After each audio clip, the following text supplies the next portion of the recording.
It's been a wild and crazy series in Arlington. Friday, the Athletics stormed back in dramatic fashion, scoring 7 runs in the 8th inning as they took game 1 of the series. Last night, after a poorly played 7th inning, the Rangers were down by 4 but rallied themselves as Shin-Soo Choo tied the game with a big fly, and Rougned Odor won it with a walk-off single in the 10th, taking game 2. Today, the A's will look to their ace, Sonny Gray, as he tries to silence the Rangers in the rubber game of the series. A's, Rangers, next.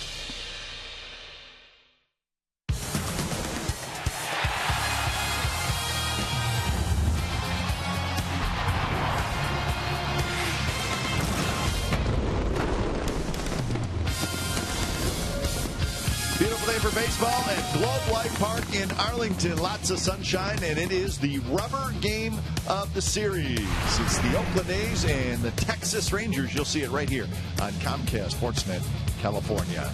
Good afternoon, everybody. Well, welcome to Oakland A's baseball, along with Ray Fossey. I'm Glenn Kuiper. A's need a win today after what happened last night, so they'll send their ace, Sonny Gray, to the mound. He's really been good in each one of his starts this year. You know, it's surprising how well he's pitched this year. Not really that surprising because we get a chance to watch him every day, but how well he's pitched in Arlington, Texas. I think that's the biggest surprise, because when a visiting team comes to Arlington, it's hot, it's windy. It's very rare that a pitcher pitches deep in a ball game. Yet last year, Sonny Gray, 2 shutouts, both coming against the Rangers here in Arlington. So he is the ace of the staff. The A's want to pick up a win today to win the series. Who better to have on the mound than him? So the A's have 15 losses on the year, 8 of them by the bullpen, and Ray, we're all caught off guard a little bit by the struggles of the bullpen, but really, it started the first week of the season. It did, and that's why Sonny Gray should go 9 innings today. Don't have to worry about it. He's capable, but it has been brutal for the A's bullpen. It seems like every time the A's take the lead or tie a ball game, the bullpen, unfortunately, would come back and give it up in that next half inning. We saw it the homestand. We saw it last night. The A's were up 4 runs. That was a big single. Then a 3-run home run by Choo. That tied the game because the Rangers won the game in extra innings. But the bullpen, as we've talked about, is always going to be used because it is rare that a starting pitcher goes and pitches a complete game. So you have to get a strong bullpen. The A's will eventually have that. We hope it starts today if needed. All right, so the pitching matchup today is a rematch from opening night in Oakland. Sonny Gray, and for the Rangers, it's Giovanni Gallardo, who came over in a trade from the Brewers in the offseason. There's your pitching matchup. There's your food. We're set to go. Lineups at first pitch. When we come back, it's the A's and the Rangers from Arlington.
is brought to you by Jack in the Box.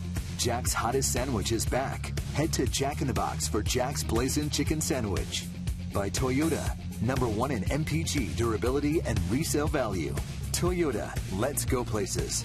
And by DraftKings.com. Play daily fantasy baseball for free on DraftKings.com with the official daily fantasy partner of Major League Baseball. Enter promo code SLIDER for free entry. Beautiful look at Globe Life Park in Arlington, Texas. It's the rubber game of this 3-game series between the A's and the Rangers. Rangers take the field. They're wearing the red tops today. And it's a beautiful day. Nice and breezy game time weather presented by the Santa Cruz Beach Boardwalk. Admission free. Visit online for park hours at beachboardwalk.com. 78 degrees, very comfortable, and windy at the ballpark today. It's usually the way it is here in Arlington, but a very comfortable temperature as we are just about set for baseball on a Sunday afternoon. Let's look at the lineup today for the Oakland A's. Billy Burns gets another start at center. Simeon at short. Reddick is in the third spot. Mark Canha will DH and hit cleanup. Billy Butler gets his first day off of the season. Stephen Vogt hits fifth, and it's Ike Davis, Brett Lawrie, Sam Fuld, and Eric Sogard. Giovanni Gallardo, the starting pitcher for the Texas Rangers opening night. He gets the start again today against Sonny Gray, who started for the Athletics on the season, making his 6th start. Did not pitch particularly well against the Athletics opening night on April 6th at the Coliseum. And as he said, his command was not where he had wanted it. And he will try to change that today. But the A's try to do what they did against him. Although Ben Zobrist, who homered against him in the first inning, is not with the ball club. But Stephen Vogt had a big night. So the A's will try to complete that this afternoon and win the series. The defense for the Rangers today has Carlos Piguero in left field, Leonis Martin in center, Shin-Soo Choo, one of the heroes from last night's in right, and it's Beltre, Andrus, Odor, and Blanks. Kyle Blanks, a 4-hit game last night, and Carlos Corcoran gets the start today. So there's your defense, and Gallardo has finished up his warm-up tosses. So we are set for baseball from Texas. Final game of the series, A's will head to Minneapolis after the game. Get ready for a 4-game series against the Twins. But work to be done here in Arlington before that happens. Gallardo kicks, and the right-hander's first pitch is looped into center field. Martin got a good jump, and he caught it. Off the bat, it looked like a sure thing base hit, but Leonis Martin, who plays a very good center field, made a nice play. And very shallow, just served it out into center field, and excellent play to keep the speedy Burns off the bases. And Martin, the only way he catches that ball is playing shallow. But Billy Burns just last night, and the scouting report shows that he's not going to really drive the ball, just slaps it, and that time it was able to be caught to rob Burns of another leadoff hit. So 1 pitch, 1 out, and here's Marcus Semien. Gallardo does not throw hard, tops out in the low 90s, but he has an assortment of pitches, and as we've seen, starting with Kobe Lewis and then Nick Martinez last night, he will use all of his pitches and throw them anytime, any count. He had some terrific seasons with the Brewers. He's got a career record of 91 and 67. That's pretty good. This is his 8th year in the big leagues. He'll be a free agent after this season, and if he has a good year, he has a chance to make some money. Yes, he does. Well, those numbers you just quoted, which means that he's several games over the 500 mark, and as Cap said, the 91-67. I'm thinking of Homer Bailey, who unfortunately is going under the knife, unless he'd already had with Tommy John surgery. He signed over $100 million, and he was about 10 games under 500 in his career. So very good times for a starting pitcher who has good numbers, especially in the case of Gallardo, who he may sign back to the National League because he can hit. He's a good hitter. Yeah. And he's, like I said, 29 years old, yeah. So he's, you would think, has pretty good years left. You're looking at probably at least a 5-year contract for him, depending which club wants to give a pitcher that kind. Liner. Andrus leaps, cannot quite get it. So Semien with a base hit. And that's a hanging curveball, Semien, and he has used the whole field in this series starting on Friday night. Tried to go down the line, but hanger right in the middle of the plate, 2-2 count, and stayed back nicely, got it over the jumping Andrus for a base hit. Looks like, Ray, Semien's got a pretty good idea on breaking balls. Yes, he does. And, you know, he's only going to get better, Cap. We have seen him, and he's not missed a game, an inning, and he just continues to improve, and he's going to be that way. He's got a very strong arm. His range is great. Speed is there. Loves to play every day. And I think his statement about it came from the White Sox organization, and he said everybody's expected to play every day there. And that's why he didn't play that much at shortstop, because Lexi Ramirez. Here's Reddick, one of the hottest hitters in the American League right now. Reddick's average is all the way up to 385. So a terrific start to the season for Reddick, and that's great to see. 18 RBIs.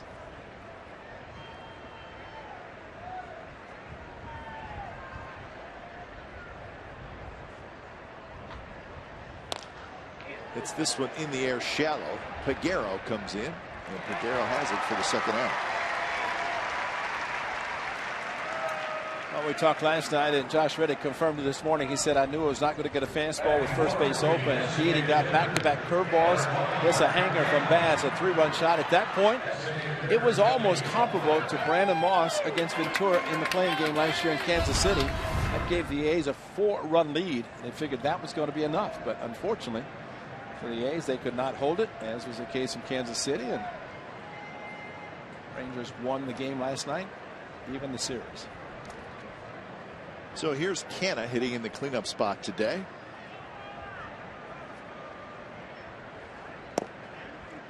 Canna hitting at .297 with 3 homers, 12 RBIs. 3 for 6 in this series. Home run, couple of RBIs. So Billy Butler gets the afternoon off. Billy Butler 0 for his last 20 and 1 for his last 31. So Billy Butler's going to maybe sit back and take a load off. Watch the ball game today. Played last night. See if he pinch hits today. Play tomorrow night, Target Field. So you got a full 48 hours between games.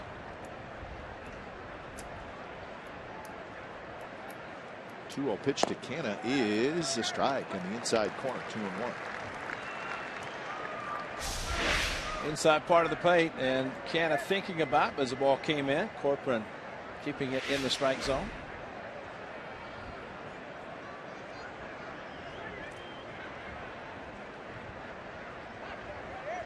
Simeon has 4 steals on the year, has not been thrown out. Now the count is 3-1 to Canna. A's come in with a 10-15 record. They're 6-6 on the road. They're 3-3 against the Rangers this year. Remember, they split that season opening 4-game series in Oakland. The A's struggling. They've lost 7 out of their last 9. Yet they're scoring runs.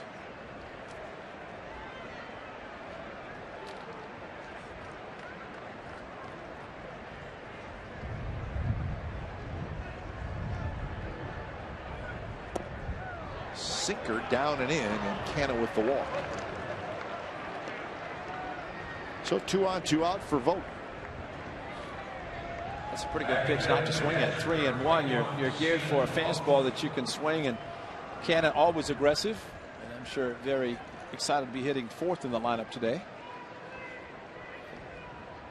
Bob Melvin is putting Canna 4th, leaving everybody else pretty much where they've been in the lineup, and that's in spot of Billy Butler.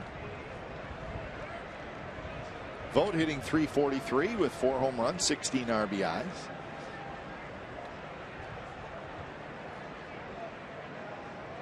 The .343 batting average is 7th best in the American League. And he got one to hit, fouled it straight back.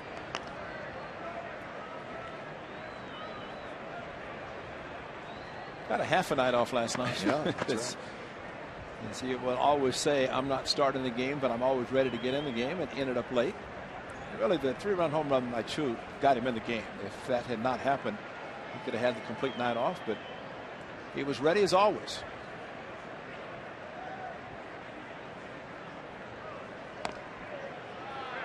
One on one the count. Odor out in right field on slight shift. Drew Pomeranz last night, a no decision, pitched into the 6th inning.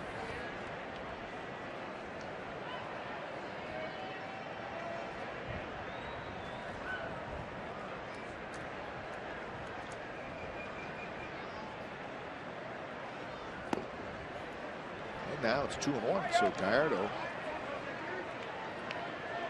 himself in a jam here. He threw that sinker to Marcana, 3-1. You'd have to think that's a pitch he might want to go back to the lefty and hope that Vogt would try to pull a sinker outside and roll over on it. Second baseman way out in the outfield. And now it's 3-1. Umpires today, Andy Fletcher calling balls and strikes. Your crew chief is Jerry Neals. Wonder how his body feels after taking one off the side last night. He had a bruise somewhere.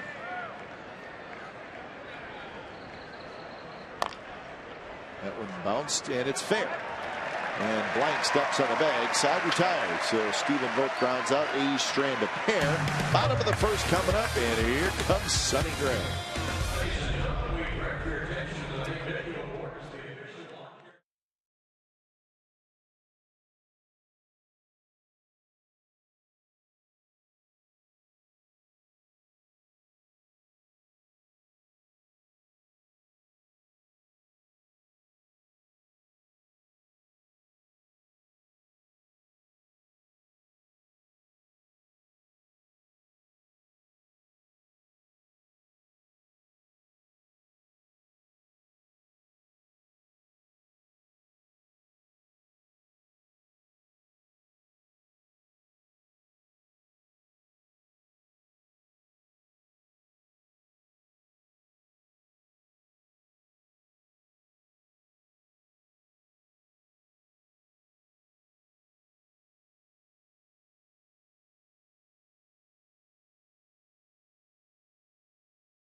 Andrus Fielder, Beltre, Chu, Blanks, Figueroa, Corcoran, and Odor. Well, you'd like to believe that Sonny Gray can continue to pitch the way he has and dominating the Rangers, especially here in Arlington. And A's hopes that is the case today as he takes the mound, making his sixth start. He is 3-0, sub-2 earned run average, and yes, unusual, but he does like to pitch here in this nice weather in Arlington, Texas. It was a day game, the final game of the regular season last year, and he pitched well then. Here's the A's defense. Fold, Burns, and Reddick in the outfield. Laurie, Simeon, Sogard, Davis on the infield. Vogt is your catcher. An opening night start against these Rangers, one hit. And that was late, and a big sigh of relief from the manager and the pitching coach. They didn't have to send him out for a possible no-hitter, but give up the hit anyway. Martin leading things off. Like I said, Angels lineup. I meant Rangers lineup. They're in red, Kite. I would agree that they. That's it. That's what I'm going to go with. And it's amazing. I would say when the Angels and the Rangers play, they have to get it figured out. Both teams cannot wear this red alternate jersey. I think that's usually determined by the home team.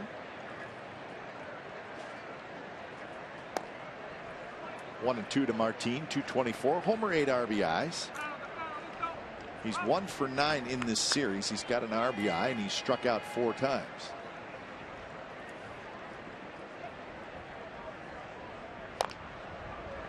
Just reach for that one. Last start, Sonny Gray had a fly ball pop up on the infield and he called it. Everybody else backed off. He said, I can handle things like that.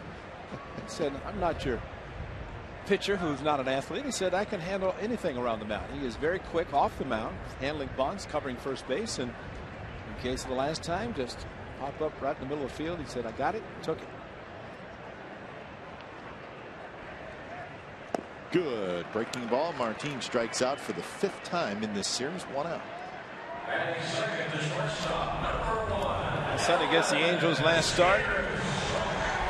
Gave up 2 in the first inning. His club gave him 5, and after that he said, okay, you're going to support me, I'll support you, and he did. all the pitches were working. But in the game, he just had the curveball, locate fastball, and Sonny picked up his 3rd win.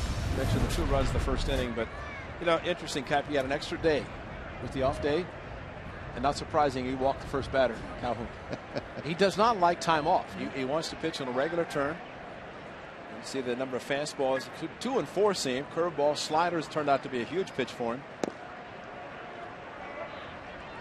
First pitch to Andrus is a good one, right on the corner, and the count is 0-1 to the Rangers shortstop, who's 2 for 9 and has scored a couple of runs in this series. That one bounced right up the middle, and Sonny Gray reached, grabbed it with the bare hand, and flips it to first. And let's hope he's okay. Yeah, let's hope, yeah, because that's always a concern. And you hope you catch it in the palm, in the meaty part of your hand. And he said, "I'm okay," but unbelievable play. Nobody else makes this play. I mean, the infielders, it's up the middle for a base hit, and a soft toss, and just casually. So yeah, he's a pretty good athlete. That is a pretty good play. You could make that play. But, well, when you stick your fingers out as a pitcher, you're always concerned that they're going straight out. And you look at my fingers, you don't want those. Yeah, that one there is pointing in the wrong direction. As Prince Fielders had a very good series, and he keeps that up with a line single to center. Prince Fielders swinging it. Now watch the fingers of Sonny Gray as he catches the ball hit back by Andrus. When he reaches out, you just want to make the fingers are extended.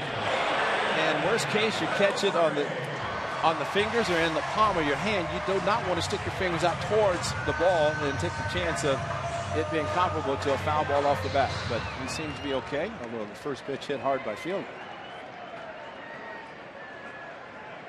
So that'll bring up the cleanup hitter Adrian Beltre, 228. Couple of home runs, 4 RBIs for Beltre.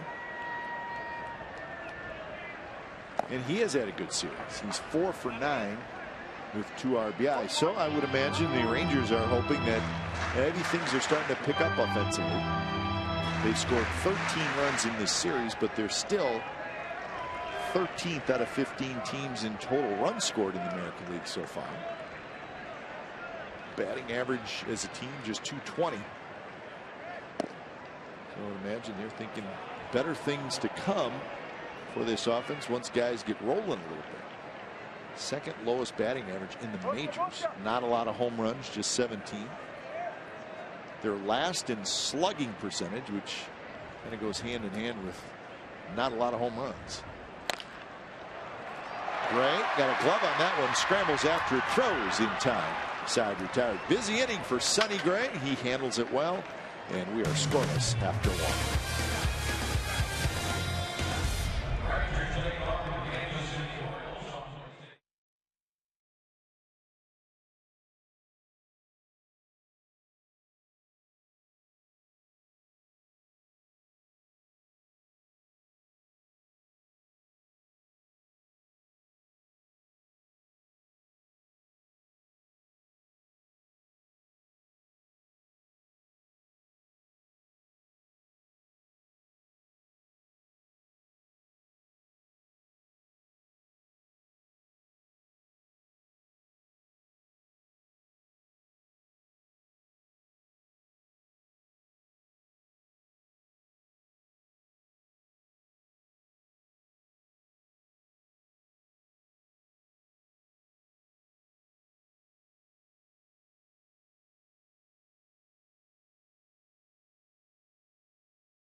No. Las Colinas is the area where we stay here, the Dallas area. It's amazing. Mike Bird's got the camera everywhere, doesn't he? He goes out and shoots that all those shots are day of. Yeah. Shoots them in the morning. Hardly sleeps at night. I mean, just up all night, just doing all his work. Mike Bird, our very fine director. Martine has a beat on that one. Ike Davis is retired. The hotel we stay at here in Dallas is in Las Colinas, and it's also a nice golf resort, and it's where they play the Byron Nelson Golf Classic, which is a famous stop on the PGA Golf Tour. And the golf course is literally right at the hotel. I mean, the first tee is right next to the hotel. Well, Josh Hood's a scratch golfer, so he's out there a lot too. Oh, yeah, practicing. This morning, now the golf tournament is coming up, I think, what, 3 weeks, something like that. Well, this morning, as we walked through the lobby, there was a giant pile of dirt right in the middle of the lobby.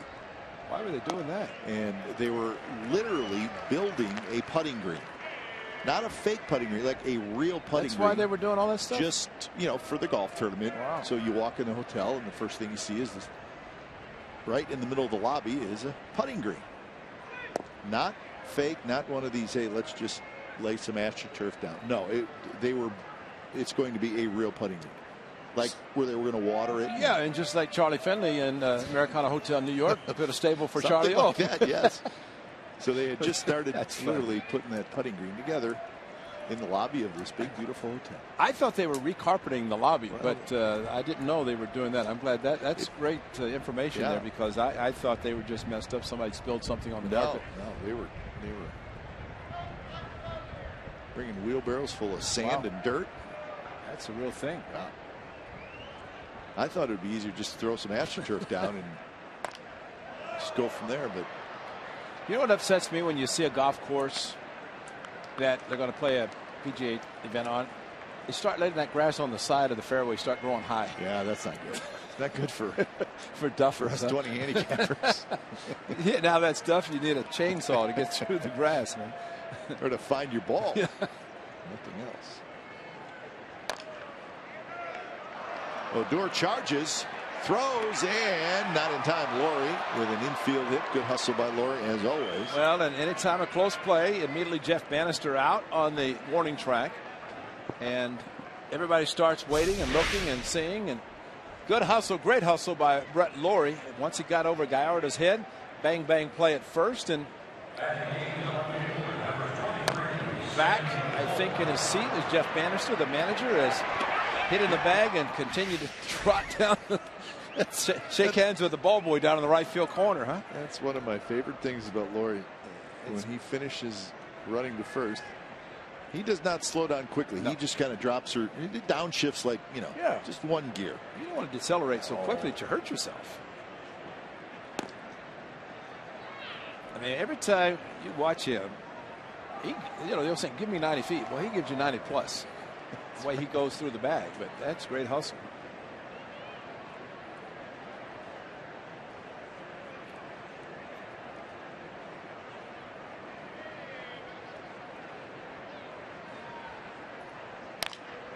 Blanks has it, juggles, throws to second for one, and that's all they'll get is Laurie.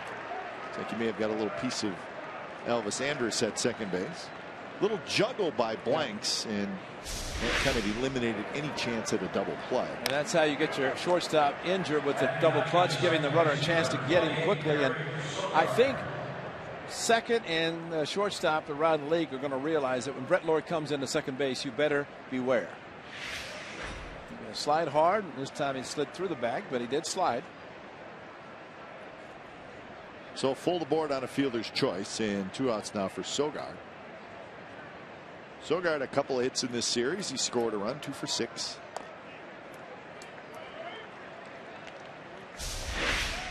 Brett Laurie getting to second. There's the juggle by Blanks, and getting out of the way almost was Andrus, but he had to keep his foot on the bag.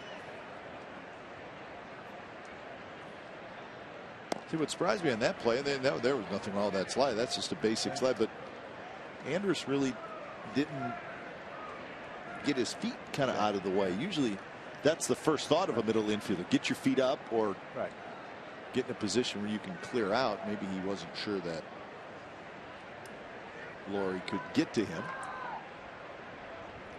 The A's will see the Mariners next weekend, and we'll get an opportunity to see once again Robinson Cano and his ability around the bag to change directions where he's never a target. You go running in, you don't know if he's going to stay the bag, go through, step back, go. You know, I mean, that's what makes it difficult on base runners with Robinson Cano. Very strong arm, but he's very smart around the bag to avoid any possible collision or breaking up of a double play.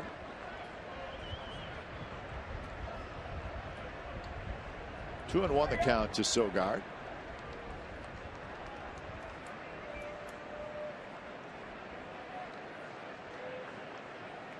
.31 pitches for Gallardo, so a fair amount of pitches in the very early going here. Runner goes. Ball's bounced towards second. Odor has it on the move. Throws in time. Nice play by Rougned Odor to end the top of the second. Bottom of the second coming up. It'll be Chu, Blanks, and Peguero. No score.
At a whole new level with video walls from Prism. Learn how at prism.com. See, our guys were out early this morning. They found a steer barn. I mean, they don't want to leave. They're eating, so there's birdies everywhere. It's amazing. Tommy Anza, Mike Bird, directors carrying a camera around with him 24/7. 2-0 to Shin-Soo Choo, followed by Blanks and Peguero. Rangers hoping that what they saw from Choo last night is the start of a hot streak, and it could be. Homer double, 3 RBIs. You know, he made a couple hard outs as well. Yeah. So maybe the swing is coming back for Choo. Sonny Gray trying to stay away from him, and this at bat as he hit the home run off of left-hander Abad last night. Fastball that kind of stayed inside a little bit. 3-0 pitches in first strike. Even that pitch wasn't just a groove four-seam fastball. Hit a little slight movement.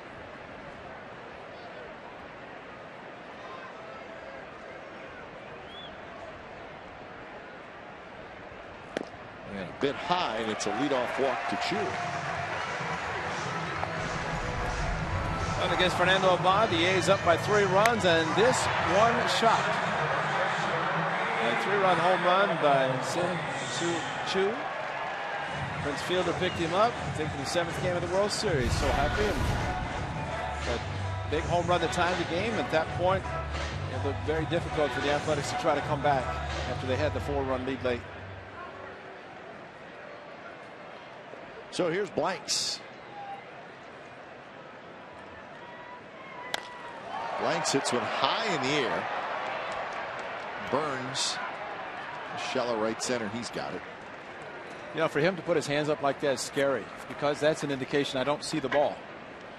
But he was letting everybody know he had the ball, but it's a little different. Where is it? Oh, there it is. I mean, it's all about sign language in baseball. Maybe he told the guys, that's the way I do it. Otherwise, they come tearing over it. But he is playing a little bit differently this year in center field than he did last year. And so great improvement for young center fielder. There's Carlos Peguero getting a start today in left field, hitting 188.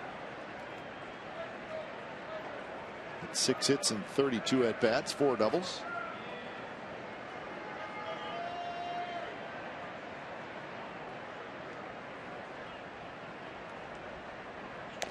Peguero remember he was with the Mariners, and they talked about him a lot as being one of their top prospects. He's got massive power, but here's the problem, Ren. This year, in 32 at bats, he struck out 15 times, and that was always his issue in the minor leagues and with the Mariners. He just did not make a lot of contact. When he does, he's got a shot. But well, you want to be close to 500, but not with strikeouts. No, that is not where you want to be. Sonny Gray not only handles his position, but his move to first is very quick. Footwork is outstanding. So really a complete package on the mound.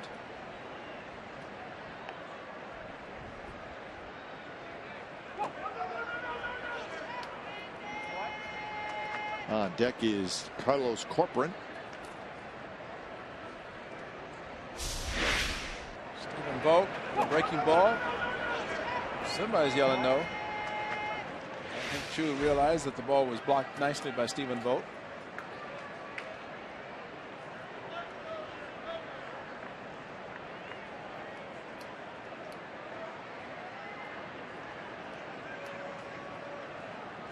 Swing and a miss on a pitch down and in, and Peguero strikes out again. It's one of the great pitches by Sonny Gray. He got Martin in the first at bat. Watch the breaking ball. And I want to say curveball, but it surprised me whenever that similar pitch was thrown to Mike Trout down in Anaheim, and he said it was a slider. And if you can throw a slider that goes straight down, that looks like a curveball, also acts like a split finger fastball, it's difficult to hit. But whatever it is for Sonny Gray, he can make it slide to the side like a slider or straight down, which makes it even more difficult for a hitter. Quick throw, and Chu is back.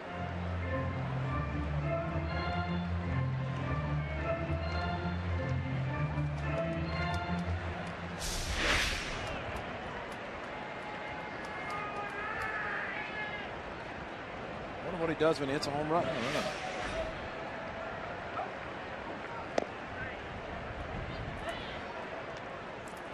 That's a very good question, right? But he's got 16 strikeouts and 33 at bats, so he's approaching the 500.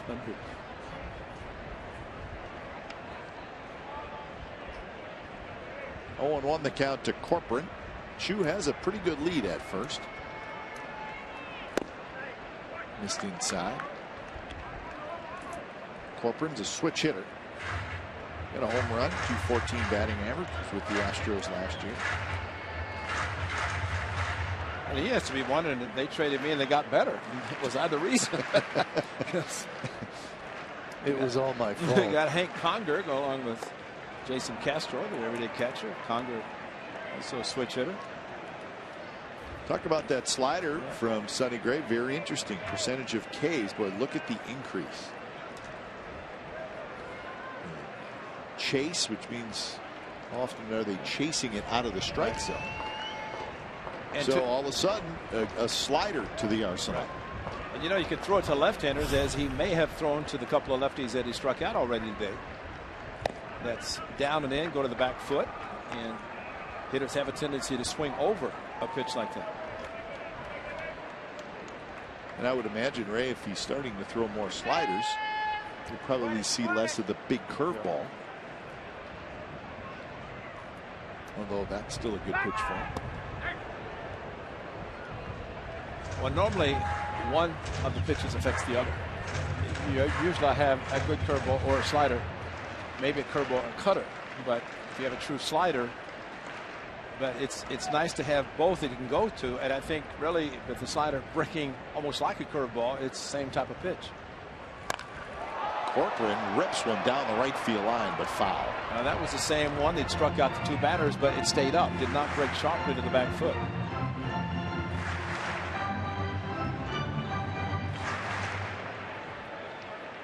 So 2-2 the count.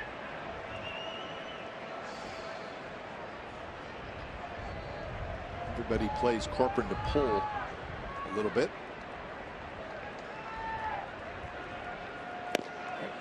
Strike 3 called right there. Corcoran knew it. Couple of strikeouts for Sonny Gray. So we're through 2 in Arlington. No score.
League Baseball and the American Academy of Dermatology, which shares important tips for fans as they enjoy baseball at MLB parks and play the game themselves. To learn more and get tips to protect yourself and your loved ones, go to playsmart.org, not .com, .org. All right, Play Sun Smart. We got our buttons on today.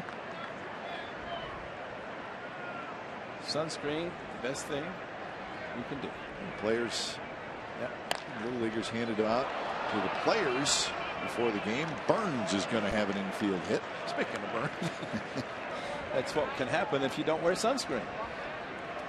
Cappy, every time there's a day game in Arlington, as this ball off of the, once it hit the glove of Gallardo, that's a base hit, because no matter where, see Odor having to change direction, the speed of Billy Burns down the baseline from the left side. But the late Johnny Oates, great catcher, great manager for the Texas Rangers. And I'll never forget him telling me that he wanted his club to play day games on getaway day because he does not like to have the club get in late. But he said we care so much about the fans. That one's blasted to center. Martin back near the wall, and Leonis Martin with a terrific catch. No, daytime or night, Martin's a good center fielder.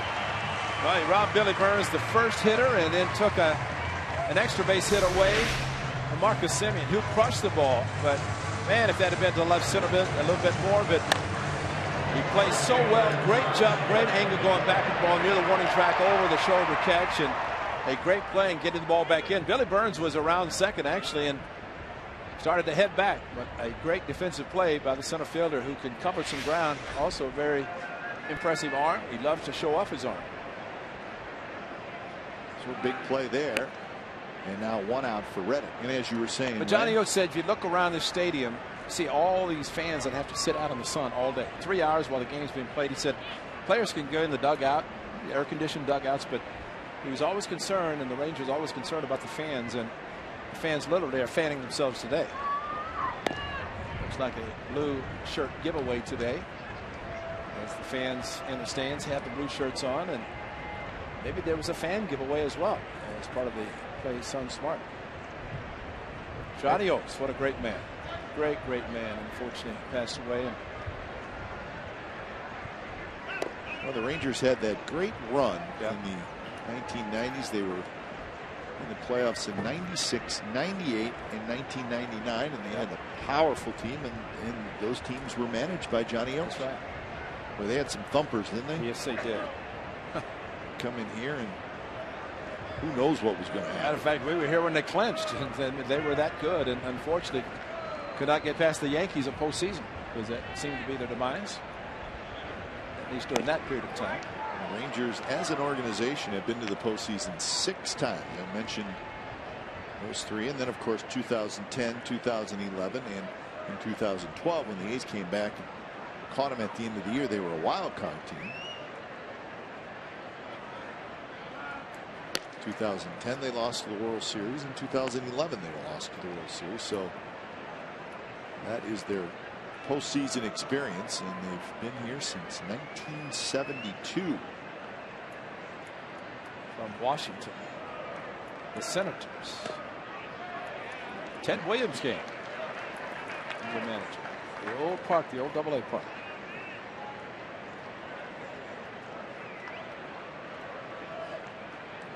Well, it's always breezy in this ballpark, but this park is very, very enclosed.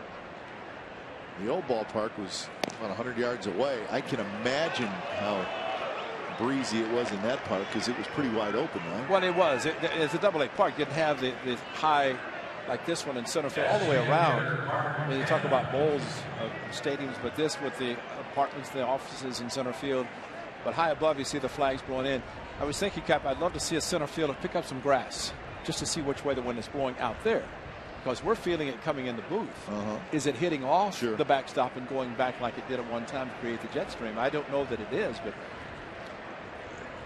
our team handled the ball, although that was not affected by the wind, the one that Simeon hit. Canna to right field. Chu in. He's got it, and Chu shows off his good eye. So Canna is retired. 2 outs. 5-pitch walk to Josh Reddick, mostly fastballs. And Mark Canna came up looking probably for something he could drive, thinking he's going to get a first pitch fastball. I don't know that he did. As a result, instead of taking the pitch and maybe looking for his own pitch, swung at it anyway. So now Gallardo will face Vogt. Vogt batted with 2 on and 2 out in the first and grounded out. Same situation here in the third.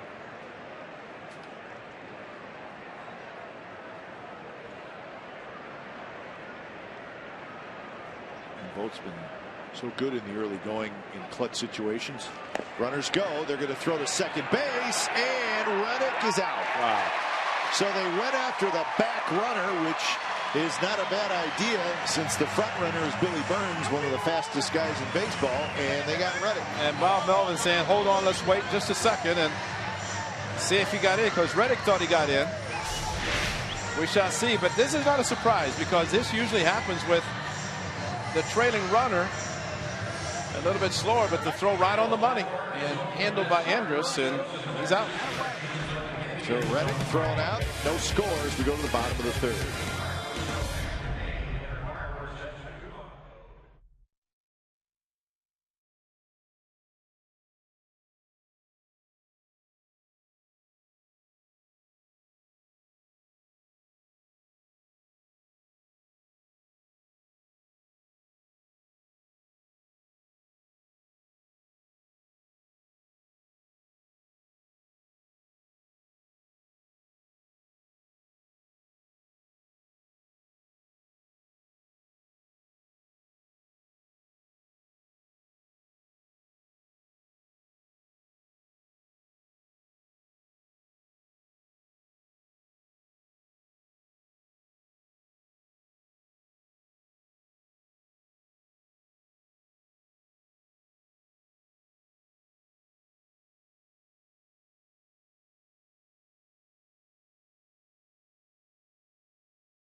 And Giovanni Gallardo squaring off. First pitch to Rougned Odor is a little bit high with the breaking ball. The top half of the inning, the A's had Gallardo on the ropes and let him off.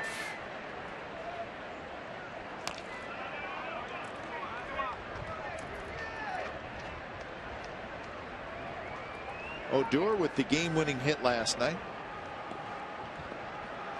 Made a hard ground ball that off the glove of Simeon. And it was a walk-off hit, first walk-off hit of Odor's career. He's 2 for 9 in the series.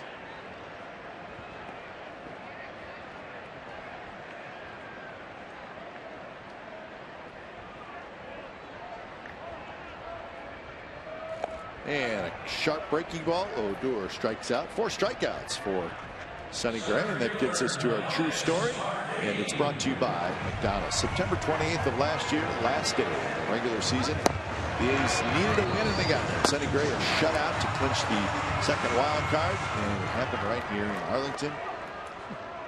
6 hits, 5 strikeouts, 103 pitches, so a celebration that we waited for a couple nights. It was nice to see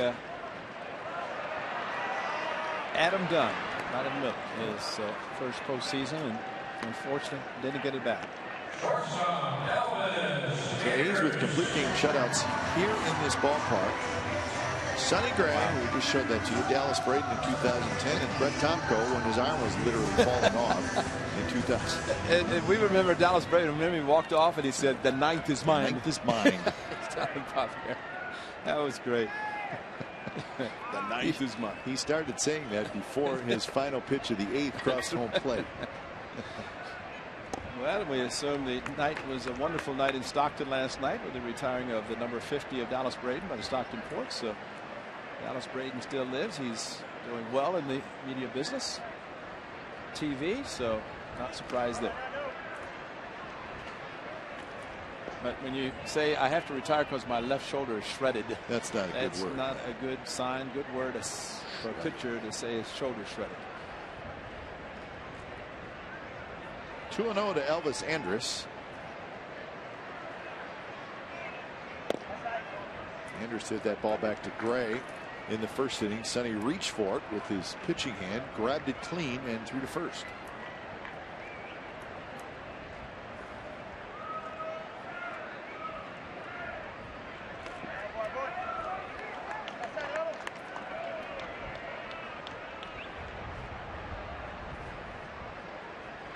Prince Fielder is in the on-deck circle, and he's swinging a hot bat, so we'll get Andrus right here. And he missed, so a 2-out walk. A's are introducing the all-new President's Suite. This luxurious suite is located above the first base bank and includes an extensive high-end food and beverage package featuring chicken kebabs, Capri sandwiches, sausages, sliders, salads, desserts, soda, water, beer, wine, and much, much more. For more information, call 510-638-GO-A's or visit athletics.com/president. We're going to have somebody go to the President's Suite and we'll read all those great, delicious food items that are provided and beverages. Somebody's got to tell us how great that is, or maybe better than that we are the ones that tell ourselves exactly how that is. Delaire, I think a great promotion by the Comcast Sportsnet California crew will be the President's Suite. That's being worked on. Anybody can do it. It's hard to announce with food in your mouth, though. That's we can work on it. Well, we've had the diamond level where we were down there. Grady always liked that, didn't he? What's that? Grady liked the diamond level. Yeah, who's that? That was a few years ago. It's been a long time since we've been at diamond level, too. 2-0 to Prince Fielder. Be careful here. Look out here. He's going to probably swing regardless. And pretty good take, and it's a little bit low now. 3-0 with Beltre waiting in the on-deck circle. All the more to be just as careful 3-0 as the 2-0. Good movement on the two-seam fastball that was down out of the strike zone. Dangerous. Beltre waits. That one in there. Now it's 3-1. So Prince Fielders hasn't swung the bat yet, but he may be about to let one rip here. See if Sonny Gray challenges him, setting up outside. Runner goes, throw to second base, and it's in time. No, they called it a ball. That looked like a pretty good pitch. Wow. That's why Stephen Vogt threw. Otherwise, he gets the call that it's a ball and he doesn't throw. So pretty much on his own. What a quick release. Everything for Stephen Vogt, except it was called a ball by Andy Fletcher. And you be the umpire here. Well, it doesn't do any good because the guy behind the plate made the call. How he missed it, we do not know. Stephen Vogt thought it was a strike. I agree, 100%. And really, why didn't Prince Fielder swing? Because I thought it was good enough to be swinging. So now 2 on 2 out, and it's Adrian Beltre. Well, and once again, a 2-out situation. We've experienced that this series, where the A's pitchers have gotten the first 2 outs and then trouble brews from that point. Nice block by Vogt. Beltre makes sure that Andrew doesn't go. How can you just not love Adrian Beltre? What? He's saying go, stay, then stop. Stay.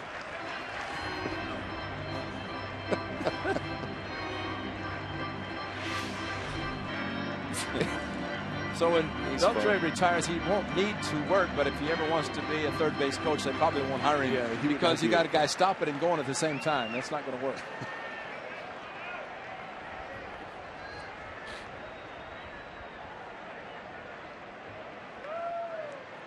Well, trust me, there's video out there of third base coaches where one arm is up and the other one's waving them. That's right. Not Mike Gallego, though. That does not happen to Gags.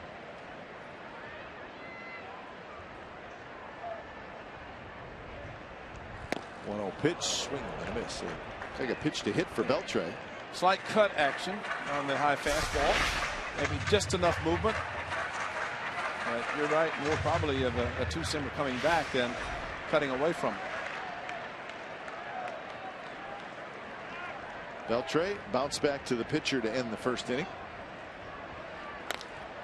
And that one's hit high in the air to shallow right. And now the wind bringing it back a little bit. It ends up Sorgar catches it on the edge of the dirt. So a little action up top with the wind.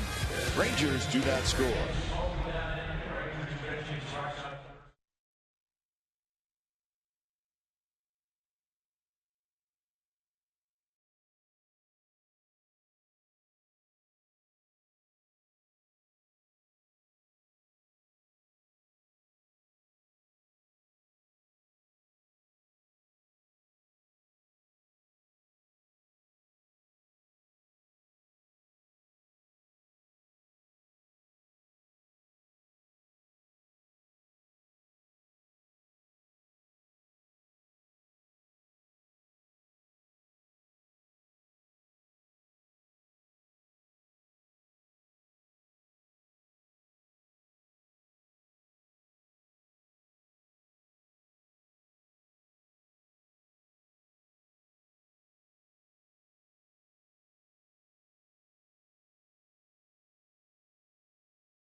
Recognizes teachers that make a difference. Visit csncalifornia.com and vote. The winner receives $20,000 for his or her school. It's the Fort Worth Courthouse. It's like all old brick. That's beautiful. Looks like it's been there a while. Oh, birdies everywhere. Fort Worth, Las Colinas, Farm. 2-0 to Vogt. Vogt was hitting when Reddick was thrown out.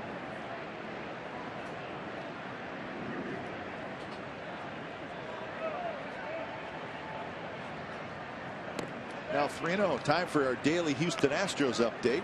It's like a sponsored element now on our show. Astros 6, Mariners 2, bottom of the 6th inning from Houston.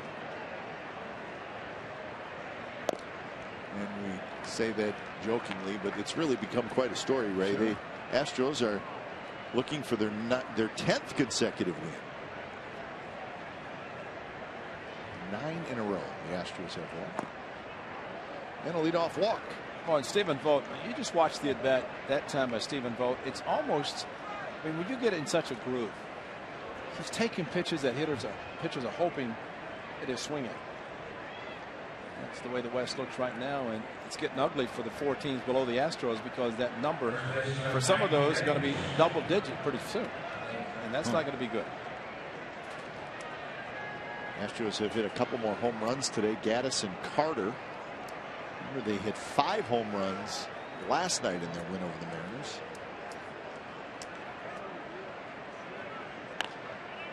Was it Johnny Dynamite? What's his name? Bobby Dynamite. He's the train master, the conductor up in the train that rolls when the home runs are hit, so he's been busy. These Rangers will be in Houston tomorrow night, so Texas will get a first-hand look from the red-hot Astros. So they'll have a 3-game series Monday, Tuesday, Wednesday at Minute Maid. Probably have Nolan Ryan on the pregame show for the Rangers. Yep. So they have, with those 2 home runs today, the Astros have hit 39 home runs in 25 games. And Carter's not really hot. He had 37 last year by himself. Well, it's always really great time of the year for the Busby along with Tom Grieve and Mark McLemore. He does a couple of innings in between the pre and post game show. Former infielder for the Athletics. There's Tom, the father, Ben Grieve, former Athletic outfielder. 2-2 now to Ike Davis, who hit a fly ball to center field in the 2nd inning. Ben Grieve was one of our memories in baseball. Whenever he got all those doubles in his opening game. Yep. Davis hits a high pop-up. Peguero near the seats, and he makes the catch just into foul territory. That's too bad because he swung a ball 3 after falling behind 0-2 and then went after the low pitch, and that's what made the bat by Stephen Vogt so remarkable. That pitches that Gallardo was throwing like that, which close enough maybe that he had to swing, but not really drive the ball to left field. That's showing a little bit of frustration. His average has dropped below 300. But hitters cannot get down. That's the old stay even keel, because it is going to be a long season, long summer with a lot of at-bats. First pitch to Laurie. Curve in first strike. Laurie had an infield hit in the 2nd inning. He's 4 for 10 in the series.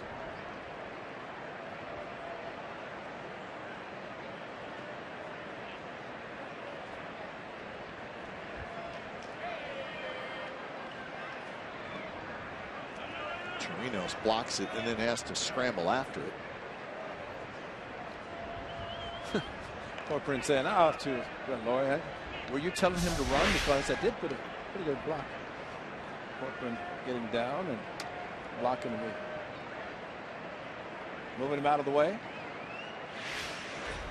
Not Chirinos, Corcoran.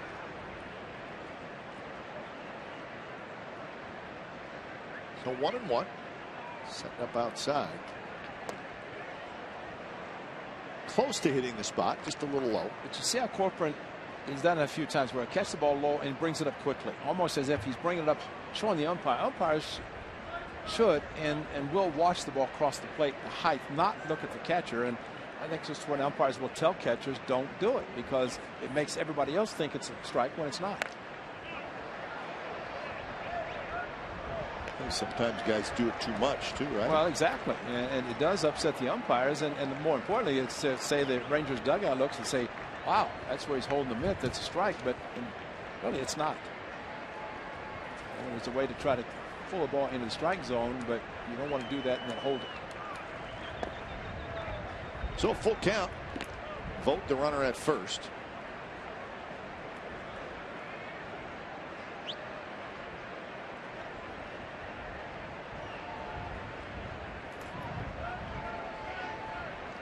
Blank's holding vote.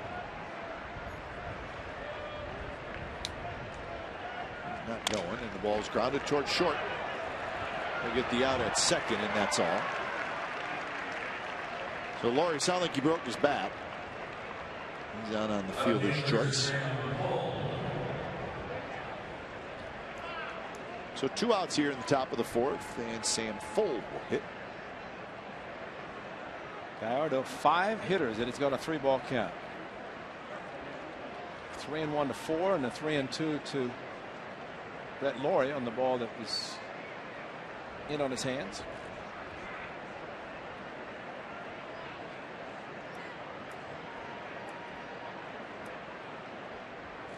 First pitch to Fuld is a strike. Sam Fuld, one of those guys who started out hot, struggling right now.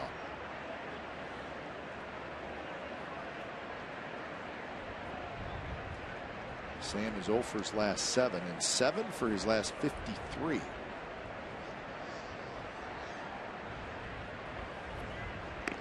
Well, it was mentioned in the paper that Billy Burns brought up, and Sam Fuld, as the skipper said, needed a day off, and Sam Fuld simply said, I think they meant a mental day off, because he realized he's been struggling. Hitters know. Hit a ball hard, it's an out, and sometimes you get robbed. You just have to keep going, swinging the bat, making good passes at the ball. Outside corner. See how I brought that up that time? No. Now watch Corporate. Watch it go down to get it and brings it up. I mean, that's a quick bringing it up. Now, if the umpire looked at that at any time, we call it a strike. When in essence it was either maybe off the plate, maybe a little bit low, maybe it caught the corner. And they got it. Another low strike call. So that's the first strikeout for Giovanni Gallardo, and we're headed to the bottom of the 4th. No score.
No score. Bottom of the 4th. Gallardo and Gray locked in.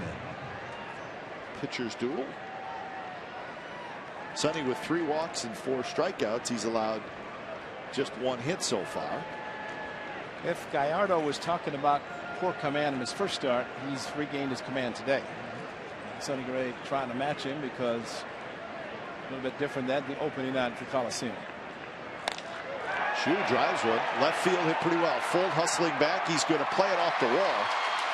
And Chu gets to second, and he'll stop there as Fold had a little trouble picking it up. But it's a leadoff double for Shin-Soo Choo, who went the other way. Well, Sam Fold had a low fastball called for strike 2, and then this 2-strike curveball, and he thought it was down, brought up by Corcoran, and Sam Fold slammed his bat and shattered his bat.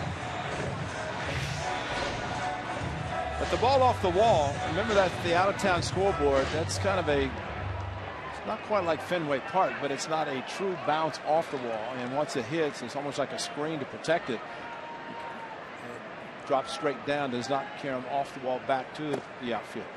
Yeah, it's really not going to, it's really nothing for it to bang hard off of. So you see the way it's lined up like that, and it's kind of a screen, and yep. Not a true bounce.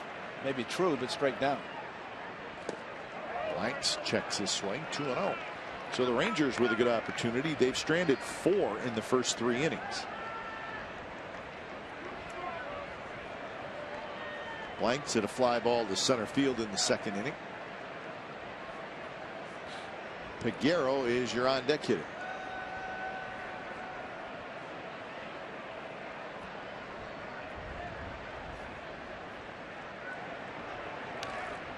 Good pitch there by Gray. He's running down and in on Blanks.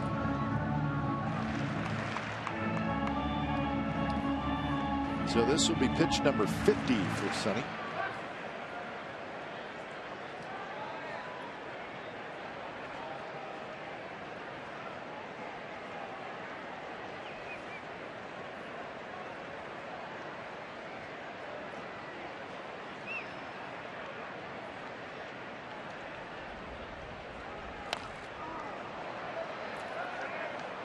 Blanks trying to hit the ball to the right side, and his magic wand throughout this series, and may continue to try.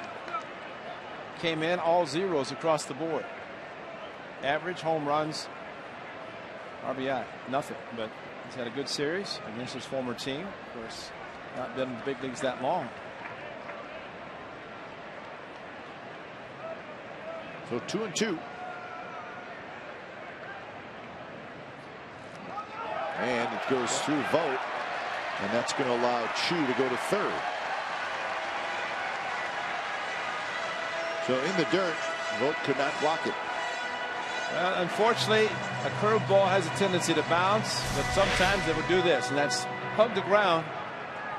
He came up just enough that it scooted through the wickets. And we've seen catchers, and Stephen Vogt's done a remarkable job already today, but that one just lifted just enough to scoot under his glove.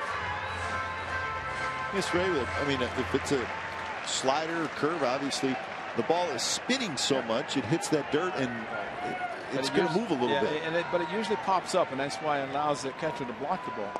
That's a swing. Oh my! No swing. Whoa! Wow. Well, Jordan Baker did it on Friday night to help Brett Lawrie. He may have held it up just enough as he brought it back, but he got the call. Bob Melvin told the infield to back off, back up, and instead of being first and second, nobody out, it's first and third. The A's will play for 2. So Peguero steps in. He struck out swinging in the 2nd inning.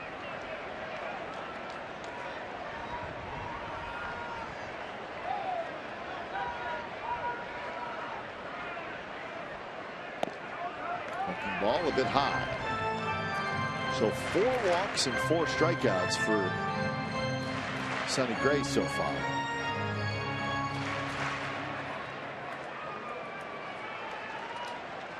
Early in the game, the Rangers hitters were swinging at some of the curveballs down low. Starting to take a few more now. Peguero with that big healthy swing, but he swings and misses. Well, we'd love to see him walking back to the dugout pointing this guy again for the 17th time. Because if you strike him out, then Corcoran could hit into a ground ball double play. That would be the best case scenario because the A's probably would stay back with their infield anyway. This is the key batter. Down the left field line, headed for the second level. I always think, Pat, of course, if the strikeout occurs to figure, oh, that would be a big one for the A's, but with the infield back, I'm surprised that more clubs don't try to execute a hit and run. At least put the runner from first base in motion with the infield back, because if it's a hit and run, you put the ball on the ground, you're going to score a run. Yep. And unlikely going to turn a double play. Don't see it that often though.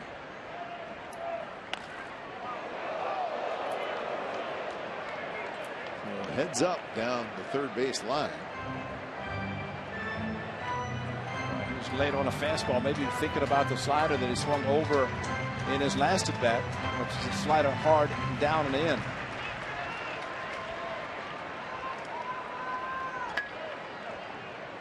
Carlos Corcoran, the switch hitter, is in the on-deck circle. This one's popped up just below us. That's a hit me curveball there. It stayed up a little bit too much.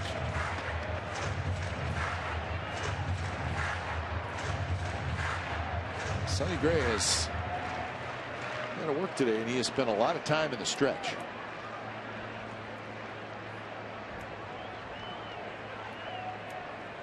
Base runner in the first, leadoff base runner in the second, a couple of base runners in the third, two more base runners here in the fourth. Roll foul as Figueroa just got a piece of it.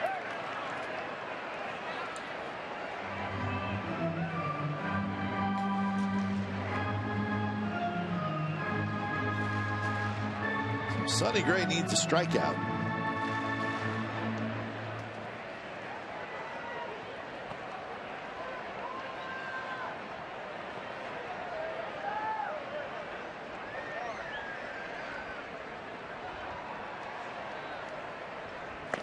Ball is high, and now it's 2-2. Figueroa fouled some pitches off. He's making Gray work. Just question whether Sonny Gray attempted the foul ball before this last high fastball, trying to throw the hard slider down and into the back foot. And ideally, you want to get him to think fastball, see fastball, but swing over a slider.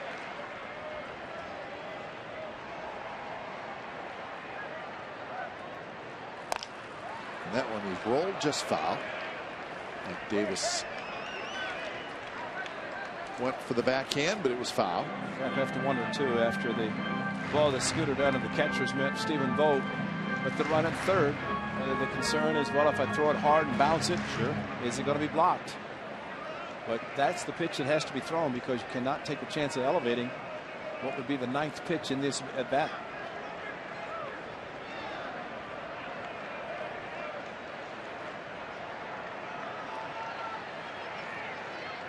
Shoe and blanks the runners. And a fastball inside, and now it's a full count. So give Figueroa credit here, right? He's really put together a very good at bat. Well, speed at third with Chu, but you have to, if the runner from first takes off, you have to throw through and try to get a strikeout, throw him out. And try to look back the runner at third if blanks takes off. The key is the pitch. And did a good one. Stephen Vogt has a quick release. Blanks runs, and the ball is dribbled foul behind home plate.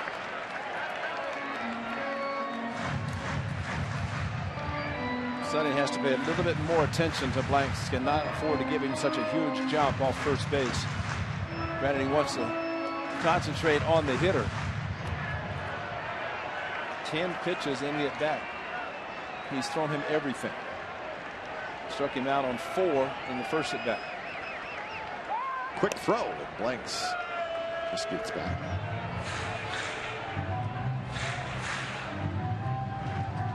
Nothing easy for Sonny Gray today. He's had to work hard. Fastball away.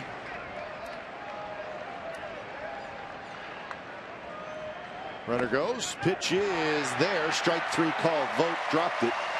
But a fastball right at the knees, and Peguero could not swing. Can't even begin to imagine what he would be looking for.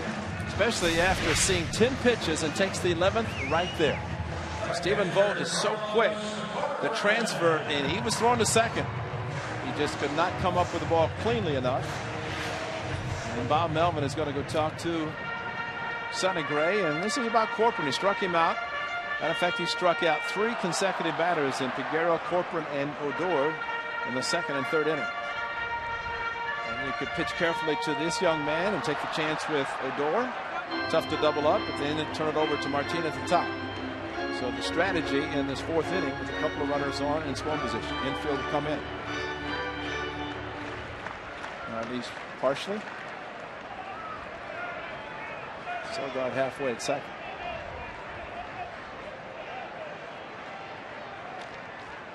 So here's Corcoran. Gray is ready. That one got Stephen Vogt, and it's a live ball. Well, it hit Corcoran too. It hit Corcoran. I'm sorry, and then Stephen Vogt, and Stephen Vogt is not doing good. Well, kind of unfortunate. I think it got him someplace where he's not protected, or if it is, it's not enough protection. And the deflection off the body of Corcoran, the right knee, and there's protection there, but there's never enough. Unfortunately, that's a spot that no catcher ever wants to be hit. And it deflected off of the right knee. So whatever the strategy was with Corcoran, I don't think this was part of it. Not for Stephen Vogt anyway.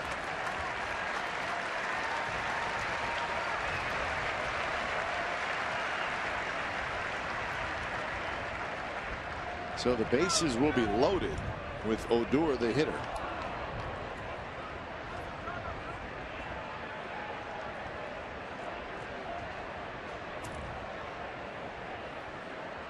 So Stephen Vogt's going to go for a little walk to the mound. Probably saying, just give me a little more time. Next 15, 20 seconds. Just let me catch my breath. That's the worst feeling in the world. Oh. So a hit by pitch. I think this year too, Cap, we've seen so many hitters hit, but the ball deflecting off of the hitter after being hit. Was it Hannigan of the Red Sox broke his hand? That's right. He was out for a while. Here's Odor. Big swing and miss by Odor. Well, Stephen Vogt, close your eyes if you don't want to see where he got hit. Right knee of Corcoran, deflected. And that is as big a bumper pool that you'd never want to have as a catcher. But the reason he went down and the ball rolled off the side, it was off both hitter and catcher.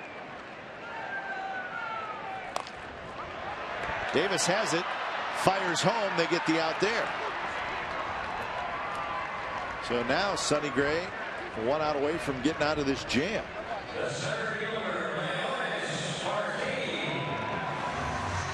Stephen Vogt, watch Vogt at the plate. Nice play by Ike Davis. Slowly hit, no chance for double play. So he goes to the plate. Stephen Vogt, 2 hands, right foot on the bag, stretching out, making sure 2 hands catch the ball, get out of the way of the sliding shoot.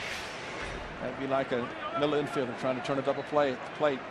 In fact, that's how Yan Gomes got injured, and he's out for a couple of months, stretching. And I think Rajay Davis hit him hard, and that's a big out, and an even bigger one here.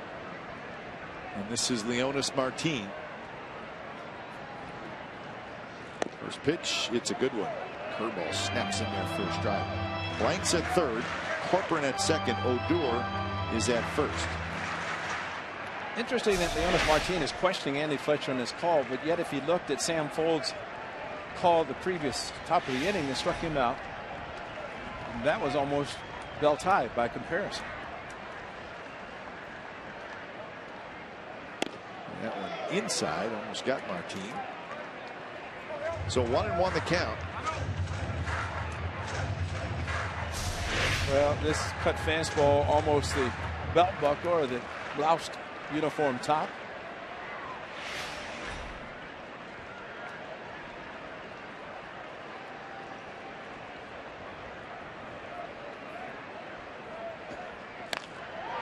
Hit hard, but right at Sogard, who stays with it. Side retired. So Sonny Gray gets out of a big jam, and the Rangers do not score.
Tuesday, May 12th, when the A's host the Boston Red Sox. 15,000 fans will walk away with the screen and gold fleece blanket that pays homage to Sean Doolittle's signature pose. Get tickets now at athletics.com/tickets.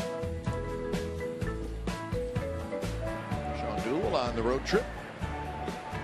Through again today. So he's progressing. Stamp wants to keep a close eye on him as he gets a bit closer to coming back. He's missed. Yes, he is, but well, it's important to be missed early and not later, because you don't want to try to push somebody. And I always remember Tony La Russa with Dennis Eckersley. He said, I did not want to ruin him for the latter part of the season by pitching him too much early. And Sogard drops one into right field. And for the third inning in a row, the A's have their leadoff man aboard. Now they'll try to cash in.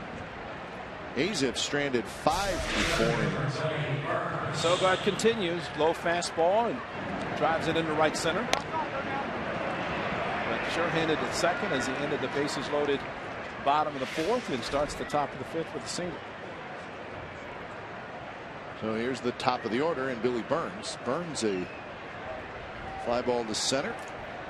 Martin robbed him of a hit, and then he's got a single. Beltran on the grass. The first pitch is outside. Well, last night, Guy, when there was kind of a safety squeeze, and as it turned out, Jonas threw the ball in left field. Thought it was a safety squeeze. Actually, it was Billy Burns bunting on his own.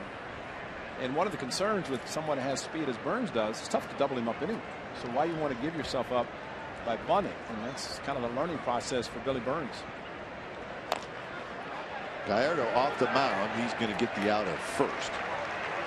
So Burns grounds out to the pitcher, but it does get Sogard into scoring position.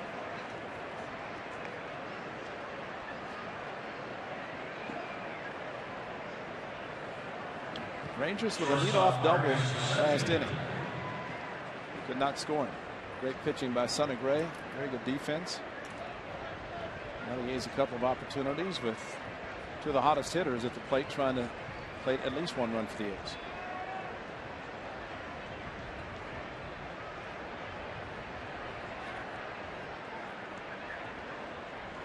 First pitch to Simeon. Big overhand curve in first strike. So far today, the A's are 0 for 4 with runners in scoring position. Last night, they were 2 for 12. And the A's scored 7 runs last night. And they could have easily scored a handful more. Yeah, but I think that first pitch curveball was called. What was it called? Ball. It was a strike. I did too, but you know, now I think that's a case of Andy Fletcher, the home plate umpire, calling the extreme low strike, and like the curveball. Those two looked like they were hanging curves that could have been called strikes, were not. So it's a matter of Fletcher giving one or the other, but not both. In the air to left field, Peguero going back. He's right in front of the wall, and he reaches out, makes the catch. So Peguero, long arms, he reached out right at the last second and caught it right before he hit the wall. And the flag's blowing from right down into the left field corner, off the end of the bat enough, and unfortunately stayed in the park. Peguero just very casually going after it, plenty of room, he thought, and did. I thought the wind might continue to carry it up on the wall. Funny how the flags blow, and it looks like the way they've changed a little bit. That was helping the ball down in the corner. So 2 outs now for Reddick.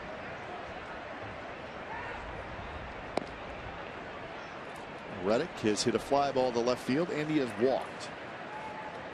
See how the Rangers go at Reddick, who's been such a hot hitter lately.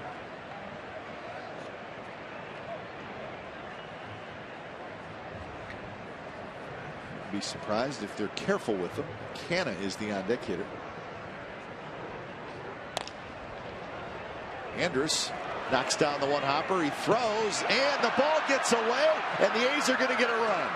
Sogard comes in to score. Reddick will go to second, and a costly error by the Rangers, and it gives the A's the lead 1-0. How about 2 errors on the same play? It's going to be 2. Yeah, he probably 1 for bobbing the ball, number 2 for throwing it in the dirt that Blanks could not come up with. And Elvis Andrus, that's the old routine play. And I agree with you, probably pitching Reddick carefully, but because of the hustle of Reddick, Andrus really hurt. He threw to first base, and as a result, bounced it far enough out in front. Thought Blanks could come up with it, but Reddick really pays to run hard, and he did. You know, when you're 6'8", you can actually stretch out and not have to try to take the short out. You give him 2 on it, or just 1? Just 1. And that was on the throw. E6, no RBI. So that's the 24th error of the year by the Rangers. 3 more than the Athletics. Well, Andrus got lucky, because that could have very easily, if he fielded it cleanly, he wouldn't have had to hurry his throw, but A's will take the run regardless. 1-1 to Canna. A little bit outside, 1-1.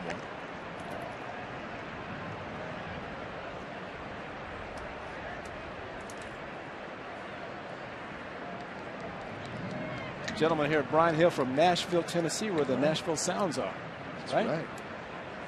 Came in especially to see the A's play in Arlington, Texas. Right. Let's see our good friend Steve Scarsoni, who's managing the Nashville Sounds. Brand new park in Nashville. Going to have Ryan Cook back today. Tomorrow he was just optioned back, unfortunately for him. Nashville Sounds. Right. Still a little strange. Good country music, if you like the country music. Brian does. Canna just got a piece of it. So Ryan Cook sent back to the minor leagues after a very tough outing yesterday. Chad Smith called up. Chad Smith was in spring training with the Athletics big league camp.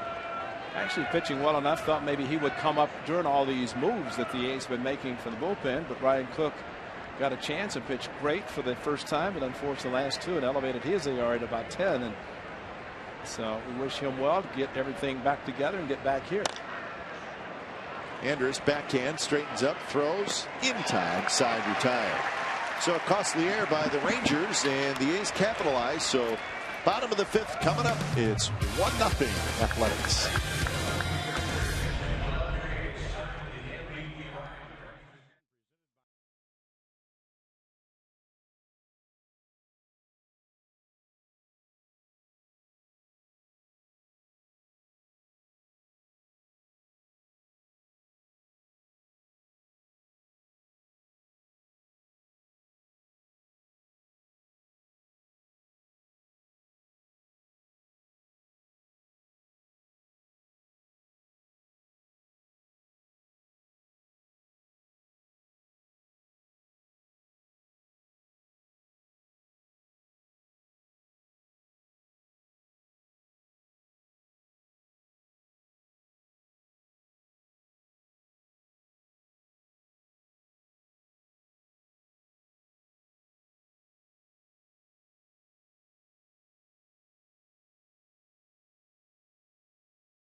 And he took a no-hitter into the 8th inning. That was fun. Ended up throwing 8 innings, 1 hit, 1 walk, 3 strikeouts, 98 pitches. And he was terrific. And he's won the game 8-0. Well, this is 1-0 unearned run. Andrus hit it hard, but right at Laurie, 1 away. That's kind of the difference so far in this game, but Sonny Gray pitching his normal. So opening day, string. Wow. Pitchers to toss 8 innings, allowing 1 or fewer hits. Bob Lemon back in 1953. Hey, that's the old Cleveland. That was the great staff of the Cleveland Indians when they won in 1954. That's right. Bob Lemon. Of course, the great Bob Feller. Late Bob Feller. Someone said, you know, you shouldn't have talked about Bob Feller pitching the only no-hitter on opening night. And I said, so we can control all that? Oh, that's right. That was our fault. Yeah. Right. That Sonny gave up a hit. I mean, that's something that's so rare. We hear that a lot. But I think the best thing about that was how Bob Melvin and Kurt Young were ecstatic to have a hit given up because they were going to have to send him back out for the 9th for the no-hitter. Well, you know what my theory is, Ray, and tell me if you agree or not. I mean, I think the whole you're not supposed to say this, that, or the other thing. I think it's all that to me is kind of a joke. But I don't think you can have a no-hitter through 7 innings. A no-hitter is the final. Yeah. It's that's right. The finished end. product. Right. It's 9 innings. You don't have a no-hitter through 6 innings. Right. It's like the perfect game with Dallas Brewers. No-hitter is what is when you've done it. Yeah.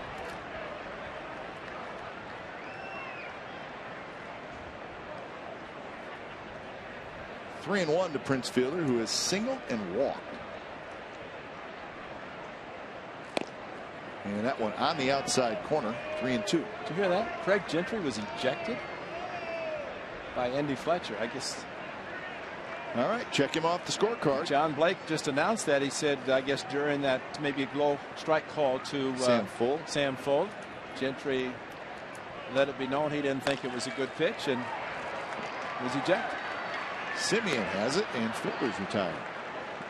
So Andy Fletcher, it's a great pitch, making his presence known. Yeah, probably realizing that he hurt somebody and called out Craig Gentry. That hurts because Gentry has tremendous speed, and a close game like this, it could be someone that you'd like to be able to use. Well, I got to be honest with you, that's almost comical to me. Yeah, that somebody's going to get thrown out from the dugout when the batter was upset, but he did his best to control himself. Took his bat at home plate.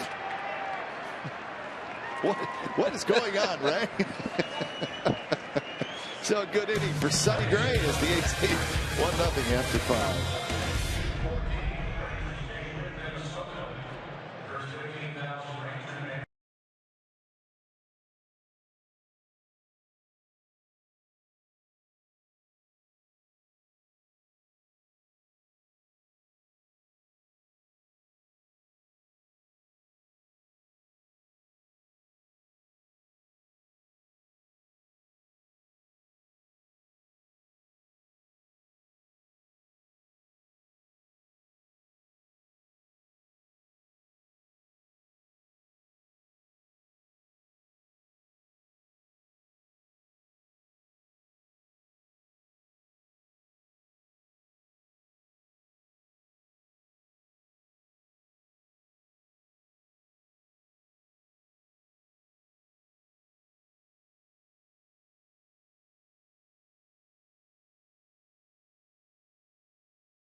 CSNCalifornia.com and check out that guy, A's insider Joe Stiglitz. Joe's going to provide wire-to-wire reporting of the A's for this 2015 season. He's got breaking news. You'll see some video, special features, much more. It's only on CSNCalifornia.com. Joe's got a tie on today. Yeah, Joe's looking good, as always. Joe will be back in Seattle. Vince Petronio handling the duties here. Looking only my Comcast Sportsnet California shirt. Okay. I hope he handles it well. Hope he washes it and gives it back to you.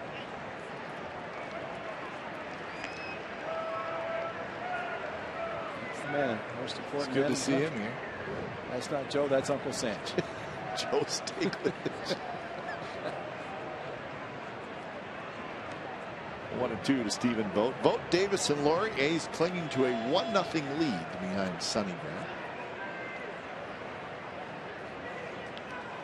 Sonny, of course, the 2 shutouts in Arlington, which again, very hard to do because the elements have a tendency to change all of that. But he's got another shutout today. The question is whether he'll be able to stay in the game because the pitch count, which is always a concern. But he's pitching great, as is Gallardo. It's the unearned run. Don't forget to make the note that Craig Gentry's been ejected. Yeah, that's right. I got to cross him off. Right. Well, we know Craig Gentry. He's a very nice guy. Yeah. He's very quiet. I just can't imagine him standing on the top step screaming and yelling about somebody else's ball strike call. He had a big sac fly last night. The ball to right center that almost cleared the bases. And, you know, kind of bringing him up, Claudio, who had that herky-jerky delivery, saw him Friday night. And I said to Craig Gentry, I said, that was a great at-bat. He says, the one thing you have to do is eliminate all the movement of his body and his arms. I said, that's not easy to do because you're looking out and that's all you see. But hitters are able to eliminate those parts. Vogt drives him to right. Chu going back, looking up, and that baby's gone. Vogt homers to give the A's a 2-0 lead. Stephen Vogt must be a pretty good golfer because he just golfed one into the lower section of right field. What a big run for Stephen Vogt. And no, he will not take a hit that he took earlier to be able to hit a home run, but it's great to see him go down and hit a low pitch from Gallardo, giving him 5 on the season, a couple of 3-run home runs, and he just golfed it. That's a curveball in the lower part of the strike zone. And what a great swing by Stephen Vogt. Jumped out of here on a line drive. No effects of anything, wind, except into the seats. So now 2-0 here in the 6th.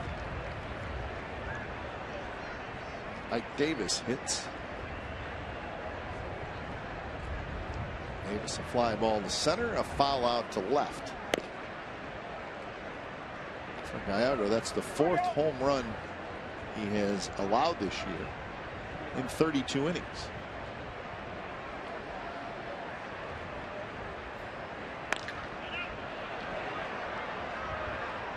It's getting a little crazy in Houston. The Mariners scored 4 runs in the top of the 7th inning to come back and tie the Astros at 6-6. But in the bottom of the 8th, another home run. Evan Gattis, a solo home run, and the Astros have a 7-6 lead in the bottom of the 8th.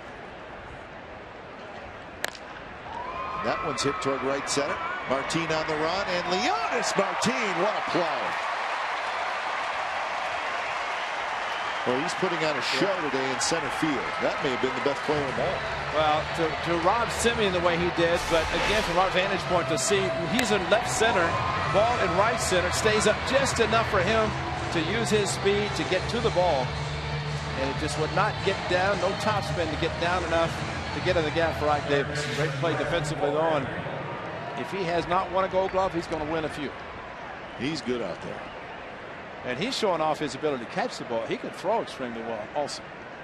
That's something you have to be concerned about and trying to take the extra base with him there. So 1 out. First pitch is inside to Laurie.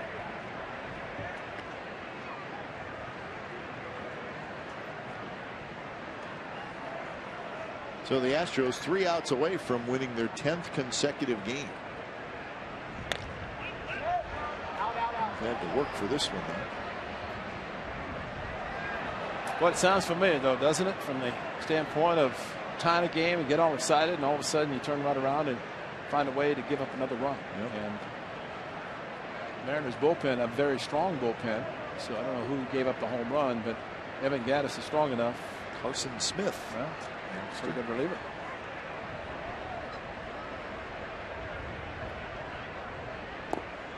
Two and one now to Laurie, who has a single and a fielder's choice. The Mariners will continue on their road trip. They will go to Anaheim to play the Angels Monday, Tuesday, Wednesday, and then the Mariners will be off Thursday, and they'll host the A's next weekend. It's a long road trip for Seattle. Up the middle, and that'll get through into center field, and Laurie has a 2-hit game. So 6 hits now for the A's. Well, it seems like every time Brett Laurie hits the ball on the ground, it shoots through the infield. Jeff Bannister, and that's Mike Maddox going out to talk to his pitcher. But I think that when the Ryan Express, Nolan Ryan was part of the Rangers club. Remember, we came in here and the grass seemed awfully high on the infield. Intentionally done by then president of the Rangers, Nolan Ryan.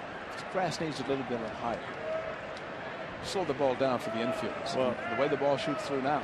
If you have a ballpark where the ball flies, and I would say this is one of those ballparks, and then you have a hard infield, I mean, the pitcher's got no chance. I know it.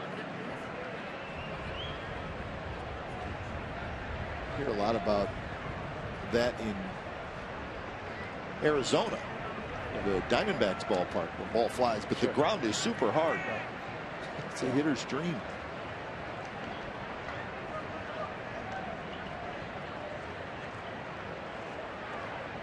Sam Fuld is 0 for 2, fielder's choice and a strikeout.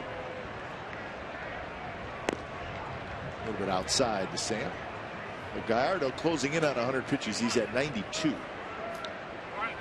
Swami Pimentel starts to throw.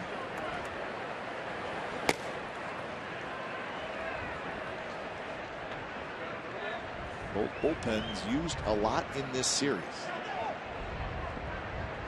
Laurie took about 3 steps towards second base and then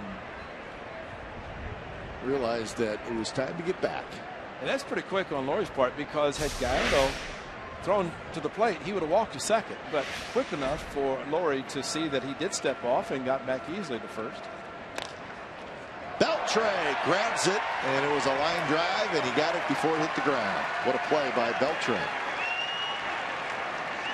He's playing in, so he does not have a whole lot of time to react. Sam Fuld in some bad luck. Good idea, trying to take the outside fastball and shoot it to left field, and between Smolinski playing him shallow, robbing him of a base hit in the air, and Beltre doing this on the ground in front of the bat. Multiple Gold Glove winner. So 2 nice defensive plays in this inning by the Rangers, and here's Sogard. Sogard a ground out and a single and a run scored.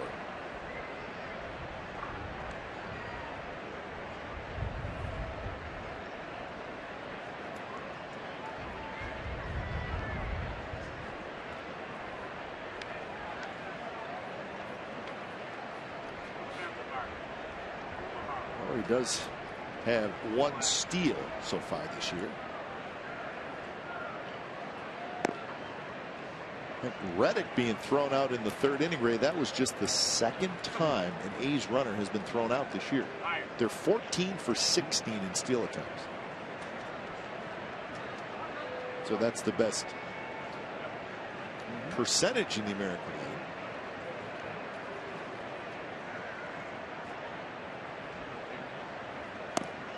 In for a strike to Sogard. 1-1 the count.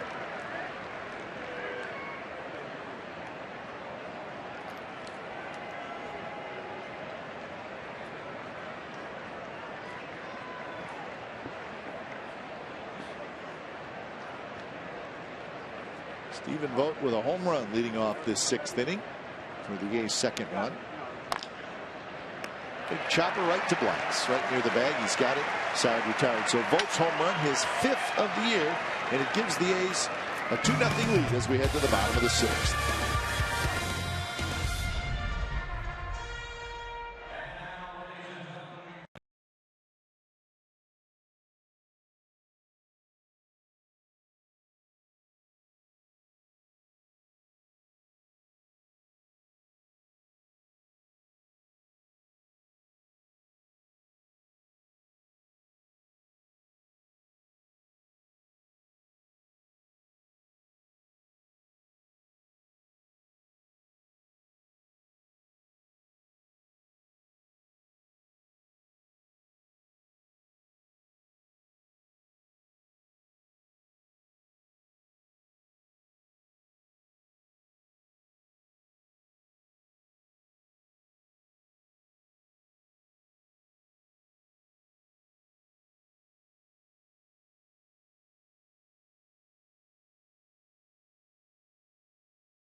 as advertised. Good curveball, strikeout first batter, good fastball, barehanded off the bat of Elvis Andrus. And then a strikeout, that was a big one there. And how about Josh Reddick hustling? Elvis Andrus bobbled through a wild into first base. A run scored, unearned run. And then Sogard scored there. But how about Stephen Vogt hitting a curveball about the knees into the seats, his 5th home run. And that's where it stands now. A's with an unearned run and a home run. Sonny Gray pitching great. Only 2 hits for the Rangers. Find out what's possible with AT&T. Call 1-800-PICK-ATT. Mobilizing your world. 23 consecutive scoreless innings in this ballpark, and that's very hard to do. It's generally thought of as a very good hitter's park. Doesn't slow Sonny Gray down. He has walked 4 today, and he's been in a fair amount of trouble, although in the 5th inning he had his first 3 up, 3 down inning. And he'll be throwing pitch number 80 here in a moment. Facing Chu, Blanks, and Peguero.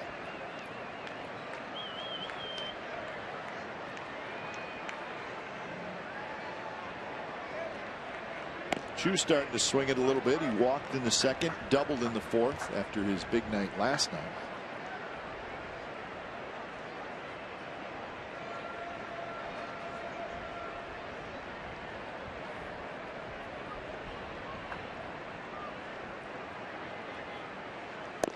Good pitch there. A little sinker on the outside corner.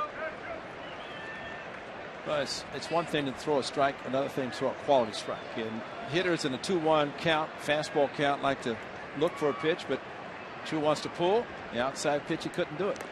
And he swings and misses. Foul tip.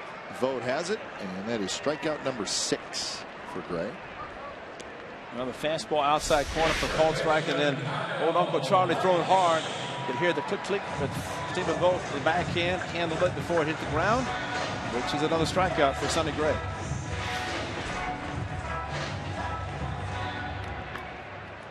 So here's Blanks. 6 in a row retired by Sonny Gray.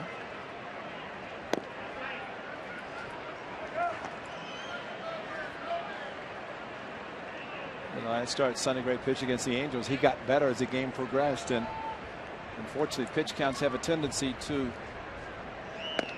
force a pitcher out of a game, but some will say that hitters dictate just how pitchers pitching. Sonny Gray, it's amazing how he gets better as the game progresses. How about that? That says it all right there. Struggled in the first 3 with a 4.20, then after that a 0.42. A lot of that has a lot to do with his last start, where he retired 18 of the final 19 he faced when he beat the Angels on Tuesday in Oakland.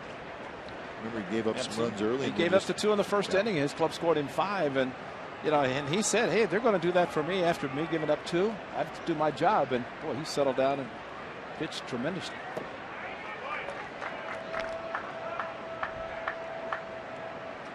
His pitch, or his innings total this year in his starts: 8, 7 1/3, 6, 7, and 8. Coming into today, Sonny Gray 5th in the league in innings pitched, 8th in ERA. And I think his goal today, and as you see the pitch count at the top at 87, get ready to make 88. He'd like to complete at least 7. Except, as you had said earlier, and you're exactly right, bullpen has been used a lot. And you have to determine who's going to be coming in, because it's going to be a bullpen game. Blanks walks for the 2nd time. That's 5 walks now for Sonny. Of course, this is an ongoing number that pretty impressive. 15 and 5 in his career with a 2.12 ERA against teams within his division. Against the other divisions and maybe a little interleague, 7 and 8.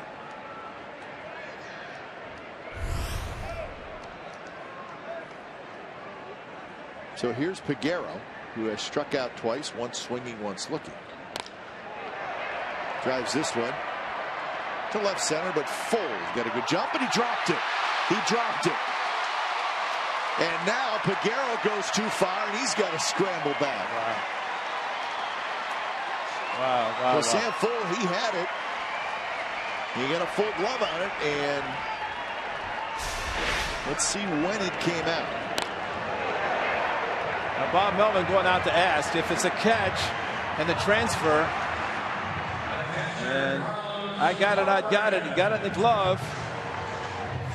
No, you know what? He never had it. No, he didn't. It was a snow cone. Yeah, and Bob Melvin listening, waiting for Mike Aldrete to get the word, but that replay there showed it was a snow cone, and if it had it in the glove and he tried to transfer, that transfer rule has been eliminated. But Sam had it, reached out, the ball really slicing back to him, but the big glove,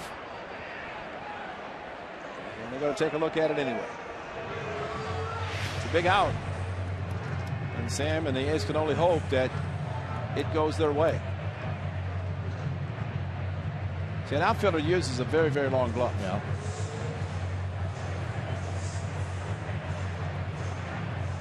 Transfer is the key. The transfer rule has been eliminated. Sam has it. Is he taking it down to take it out of his glove there? He thinks he has it. And really, and looking at that play, while it did pop out and snow cone, but he was bringing his hand up to his glove and the glove down to make the transfer. So we shall wait and hear what New York says. And there, he thought he had it. It actually touched his left hand too, and just unfortunately went off. It's a quick review by New York, and they said E7.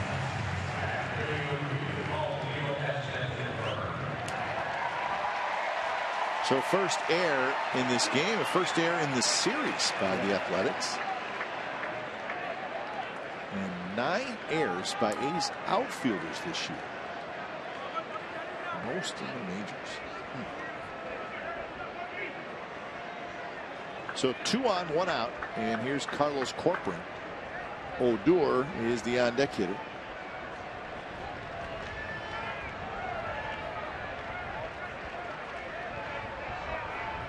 Corcoran, big swing and a breaking ball, fouls it down. Well, Sam he's a good enough outfielder, and of course he's played mostly in center, but Billy Burns is here, so he's in center. But he called him off, and he had it going over to left center. He just, unfortunately, towards the end of the long glove in the web, and could not get it clearly in the pocket. Good pitch, and it's 0-2 to Carlos Corcoran. See Corcoran trying to help Andy Fletcher by calling that pitch high. Watch Corcoran as pitch is there. And, good. These guys try everything, don't they? He's learned from Beltre.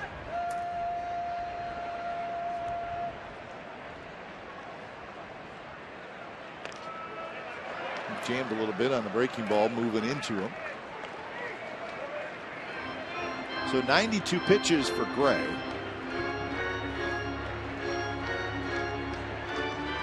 The Rangers have stranded 7 through their first 5 innings.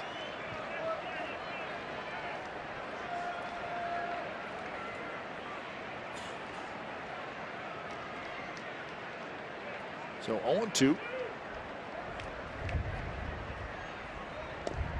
And that one a little bit low. The backdoor breaking ball, the curve ball, it's a little bit too low.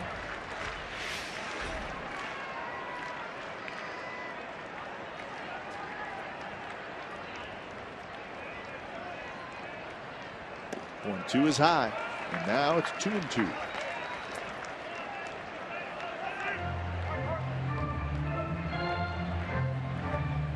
That's Rougned Odor, the on-deck hitter, another left-handed hitter.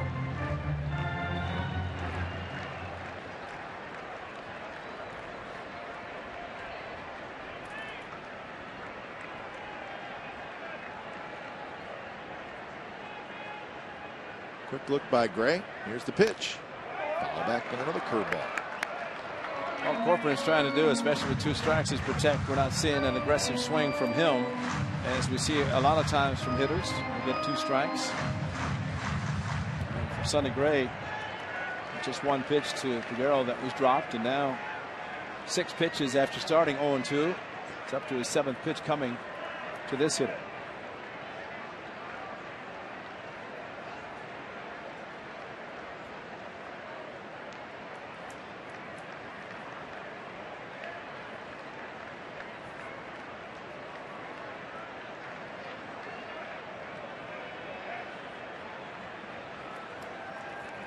From the stretch, 2-2. Here's the pitch. Swing and a miss. He struck him out. Fastball at 95 miles an hour. You saw the target by Stephen Vogt, and look at the location where it ends up. Starts in, keeps running away, and the location not exactly where Stephen Vogt wanted it, but the result was perfect. And I don't know if Corcoran looking back to Andy Fletcher if that ball was ticked by the bat.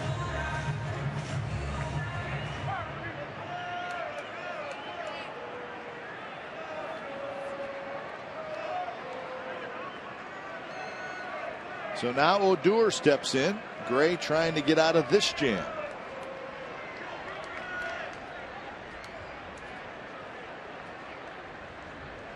Good curve in for a strike.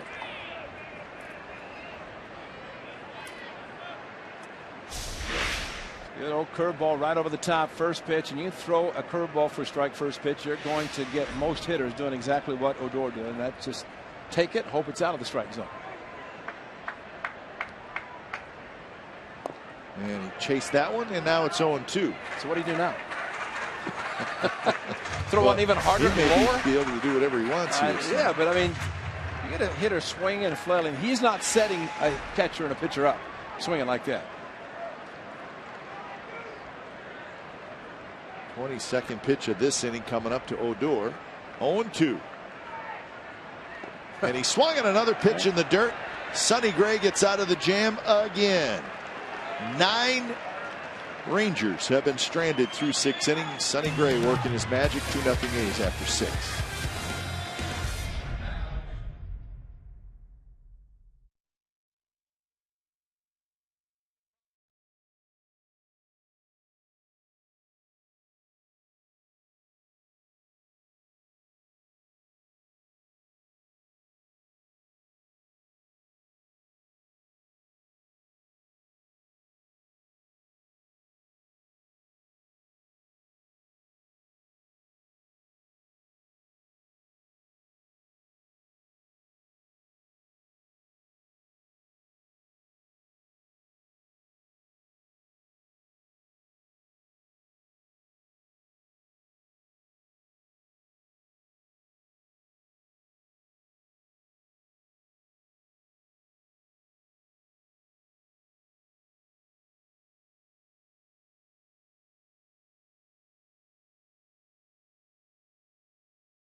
Who is now a Texas Ranger for the 2nd time.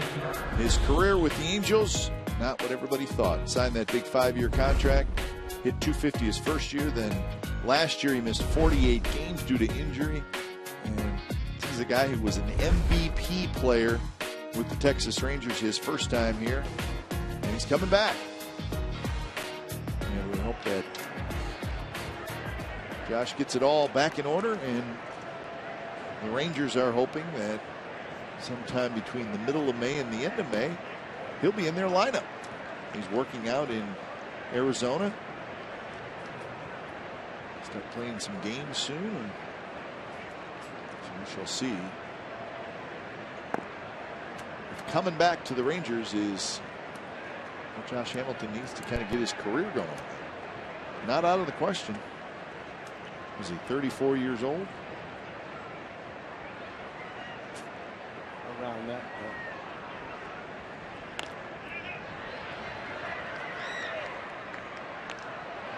It could be the next time the A's and the Rangers play. Hamilton will be in their lineup.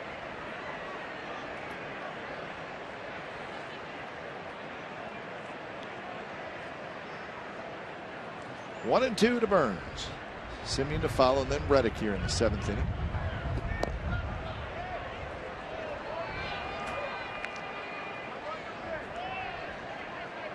as a fan. He held on to that Hamilton jersey, and now he can bring it out again.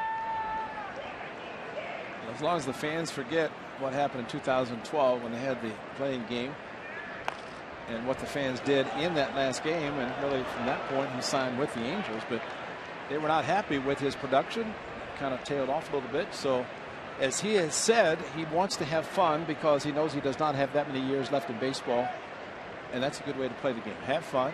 Adrian Beltre probably has as much fun as anybody in the way you watch him, but he's very serious about his job of playing third and hitting. That's a fair ball. Beltre throws. Got him. Oh, what a play by Beltre. He had very little time to get rid of it, and he did. He goes to the line and watch as he throws there. I mean, he's got a very strong arm, and not only strong but very accurate. And the speed of Billy Burns, he knew he had to hurry, foul territory, and foul blank stretching at first. And of course, that's why he's won a few Gold Gloves. That is a great play, and a lot of times the guy has to take a little crow hop to get a little bit extra behind his throw, not him.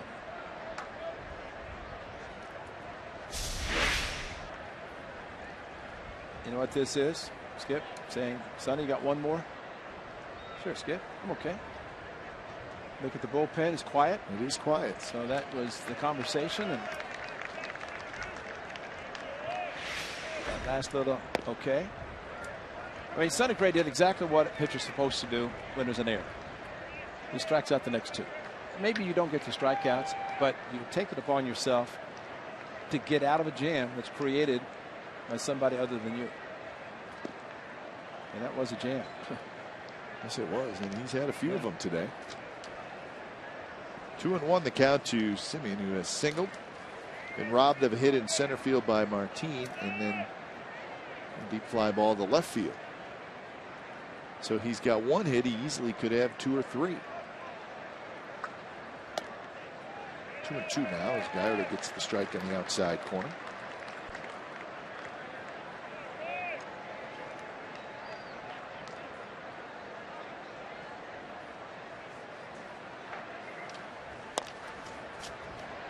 Beltre has it. Beltre throws. Simeon's retired. The great Hall of Famer Brooks Robinson, the nickname the human vacuum cleaner, although he's retired. Great Hall of Famer, great person. I think Beltre is pretty close in that category now at third base. He does not want to hit a ball in his direction. He can do so many things, and when he makes an error, it is very rare. Just thinking of the Reds against the Orioles and what the 70 World Series without Brooks Robinson, Johnny Bench probably had another 10 hits. He would have been the MVP. He robbed him the whole foul territory. Unbelievable what he did. Strike call to Reddick. Astros win 7-6 final. Houston Astros have won 10 in a row. They're 18-7. You know what they'll start doing now? Well, if the Astros go such and such, then the other clubs have to do this. Sure. You know, and they don't factor in what can happen when the team goes into an 8 or 10 game losing streak. That could change all the dynamics of the predictions of what can and cannot happen, but the projections. So 7-6 the final. Gaddis with 2 home runs. Carter with a home run. So last 2 games they've hit 8 home runs. Neshek got the win. Gregerson got the save. So Seattle with a lot of hope of not only winning the division but winning the World Series. A lot of people think that they have the team to do that. But it seems like King Felix can't pitch every day. Nope. So Seattle now 10-15 on the year.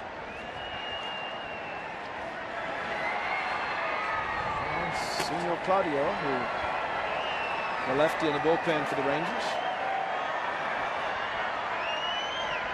3-2 to Reddick. Here's the pitch.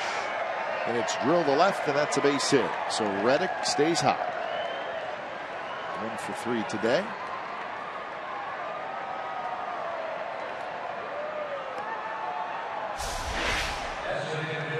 Josh Reddick, very smart hitting again, going opposite field. Low line drive in front of Peguero.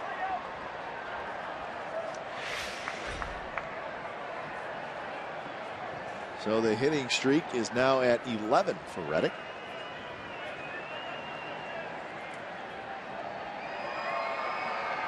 So Canna hits, 2 outs, runner aboard. Canna with a walk, a fly out to right, a ground out to short. And Canna gets on. It could be Claudio for Stephen Vogt. Yep. And they have him up in the event Vogt hits in this inning.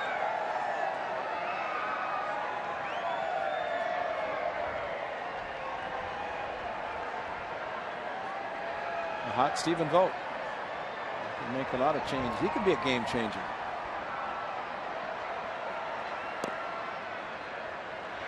Giants are leading the Angels again, 3-0. That game in the top of the 5th inning. Giants trying to sweep the Angels in San Francisco. Lincecum and Weaver, the pitching matchup in that game.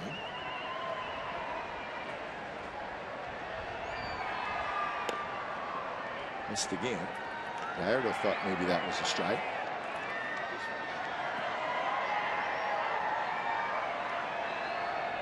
So 3-0 the count.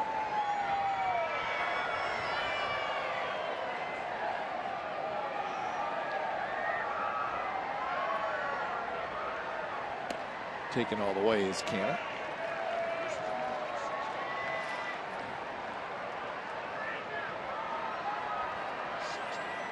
I don't think he's going to be taken now. He swings hard and pretty selective at the plate, even though when he does swing, it's hard.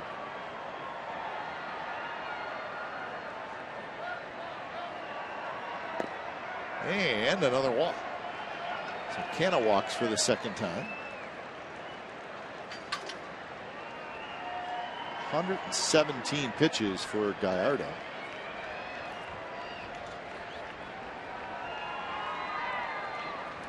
So his 4th walk of the afternoon is probably going to be his last. I think he's already called for him, Kuiper. I heard John Blake say Claudio. So Gallardo goes 6 2/3, but he leaves trailing 2-0.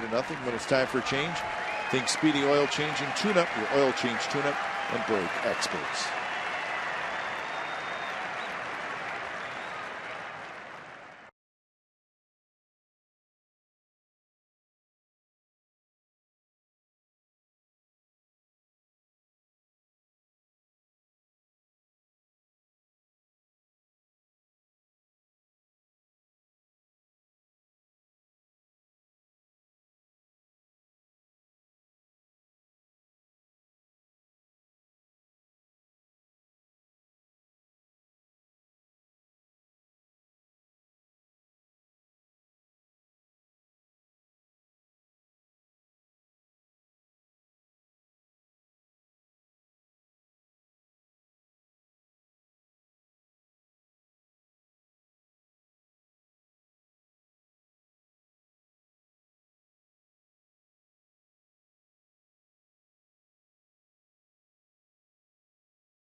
Xfinity when the A's take on the Chicago White Sox.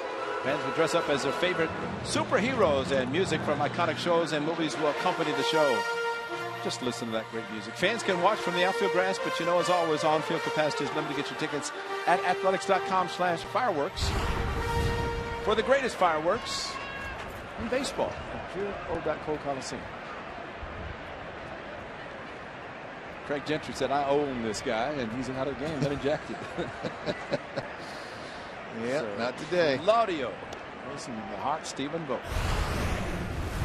So Claudio and Vogt. 5th appearance for Claudio. And he has now pitched in all 3 games in this series.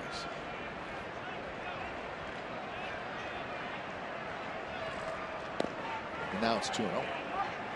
trying to think of the left-handed pitch for the Mariners. It's been around forever, and he has the same setup. I can't. No, not Furbush, but he was a starter and then made him. Oliver Perez. Oliver Perez. Yes, thank you. Okay. Good memory there, but I mean it's all this a little bit jerky and everything, and it's a pretty good pitcher. Perez did a very good job out of the bullpen. But it's the same setup and all this, and as Gentry said, and he's right. Don't watch all of this. I mean, that's just trying to set, but at this point, there's where you look. And that one's ripped to right field. Chu going back, and that baby's gone. Vogt's done it again.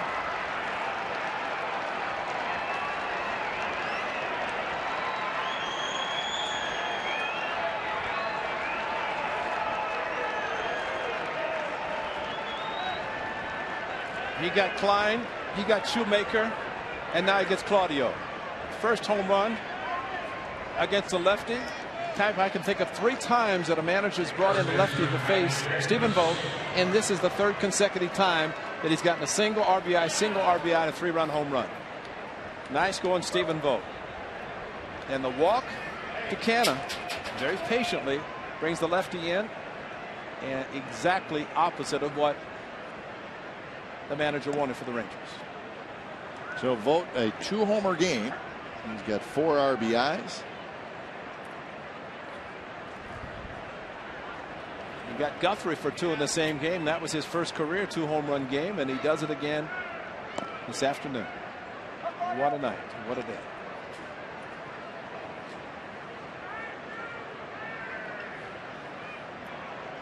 And Vogt now 6 home runs on the year and 20 RBIs.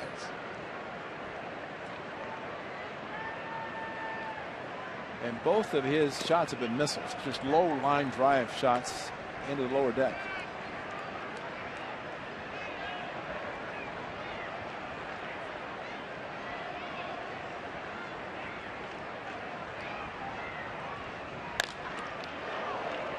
Hit hard toward Andrus. May have got a piece of Claudio. Mike Davis hit it hard, but he's retired. Stephen Vogt, he's been hot since day 1 of the season. A 3-run homer here in the 7th inning. 7th inning stretch time. Stephen Vogt and the Athletics in 5-0.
Jack in the Box. Jack's hottest sandwich is back. Head to Jack in the Box for Jack's Blazing Chicken Sandwich. By Toyota, #1 in MPG, durability, and resale value. Toyota, let's go places. And by DraftKings.com. Play daily fantasy baseball for free on DraftKings.com with the official daily fantasy partner of Major League Baseball. Enter promo code SLIDER for free entry. Sunday, May the 17th, when the A's take on the Chicago White Sox, 15,000 fans will receive a pair of A's branded mustache socks driven by my partner, Chevrolet. Get your tickets now by calling 877-493-BALL or you can visit athletics.com/tickets. I cannot wait for these giveaway socks, because I think maybe in a post game we should show you socks today, partner, because you've got some good looking socks. I'll wear those. I know you will. I might even wear them. I think you should. Stephen Vogt can wear anything he wants. He can do anything he wants, because what a season he is having. And really, you think about what he goes through behind the plate and the shot he took earlier in the game. And he said last year when he played first, he played right field when he couldn't catch because of his right foot. He said, I just want to catch. And he had the surgery, and it took him a little longer, a little concern during spring training about getting his swing back, but I think he's gotten it back. Now Sonny Gray with 99 pitches, as things will try to get one more inning out of Sonny. 7 ground ball outs, 3 fly ball outs, and 8 strikeouts. And 3 strikeouts last inning. First pitch to Martin, outside corner, first strike.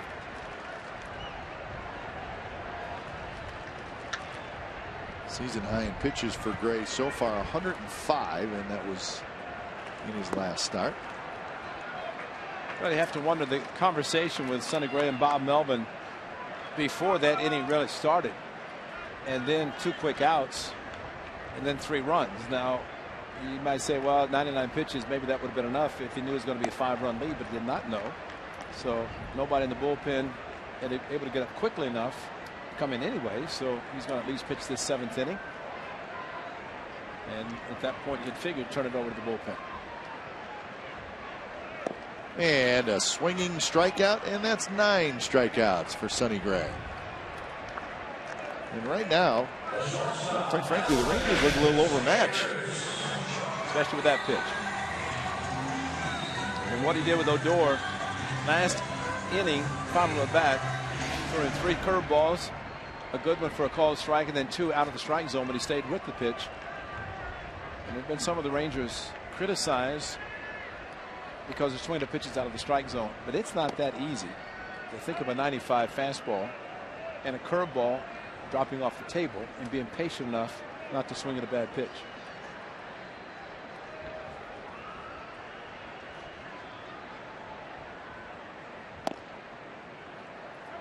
Andrus is 0 for 2 today with a walk. He's 2 for 11 in the series.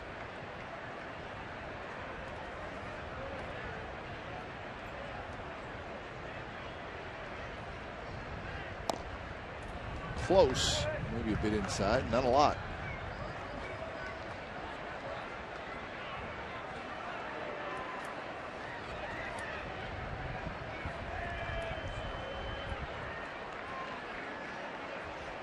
Pitch number 107, here it is, and it's a good one. Strike called, 2-2.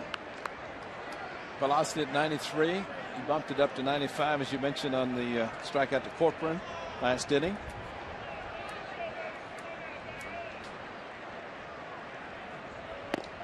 Another fastball, close.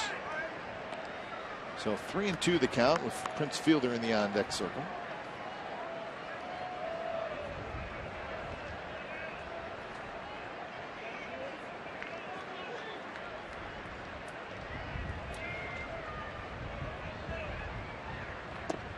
And he misses outside on 3-2. 6 walks for Gray and 9 strikeouts.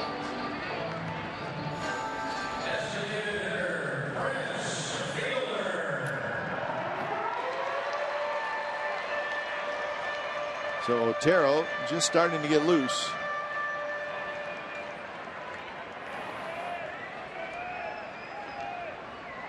A career high 6 walks. Yeah, the career high was 5. He had 4 a few times, even going back to a couple of years ago. But last year he had 4. He had him at 3 different times, and in 2013, only 3 was the top then. So he's been pretty consistent. But to be at the pitch count, the strikeouts, and the walks, that's the reason pitch count is where it is. Prince Fielder, a single, a walk, and a ground out so far today. 1 for 2. And Bob Melvin on the step. He is not sitting as he has been throughout the game. Concerned about his young pitcher, but Also been great to get him through this inning. A little outside. Now it's 3-0.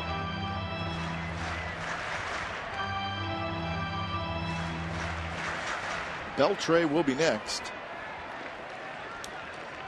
Otero close to being ready in the A's bullpen.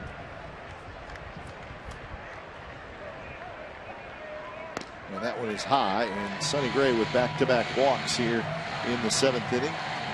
So 7 walks now for Sonny. And Melvin trotting out, and he overthrew the 3-2 pitch to Anders to walk him, and then the pitches to Prince Fielder. And Bob Melvin's going to ask him at 113 if he's okay, and I don't think we're surprised that he would say he's okay. Well, I mean, how much of this do you think is a product of, quite frankly, a struggling bullpen? Struggling bullpen, and also a 3-run home run. And a lot of, not only a struggling bullpen, but as we said earlier, it's a bullpen that's thrown a lot of innings lately. Exactly. A's bullpen in this series, 2 games, 6 2/3 innings pitched. Got him a career high 113, so he's right now at that point. And that one called the ball. Looked like a pretty good pitch. Almost like Stephen Vogt was crossed up the way he went out and the ball tailed back. Watch Vogt right there, and then say it looked like he was going to think of something going away from the hitter. Maybe it just backed up with the pitch and the velocity in which it's thrown. Beltre had a nice swing there.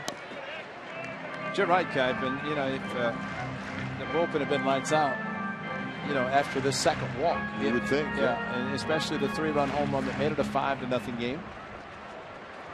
But that could also have been why Sonny Gray's pitching this half inning, because instead of being a 2-0 game, runner on base, possibility of a tie score with a home run.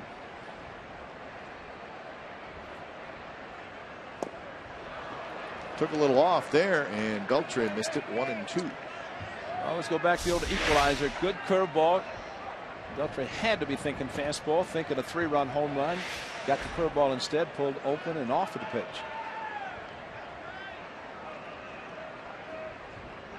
Anders, Fielder, the runners. 1-2 pitches well in the dirt. Bounced in front of home plate.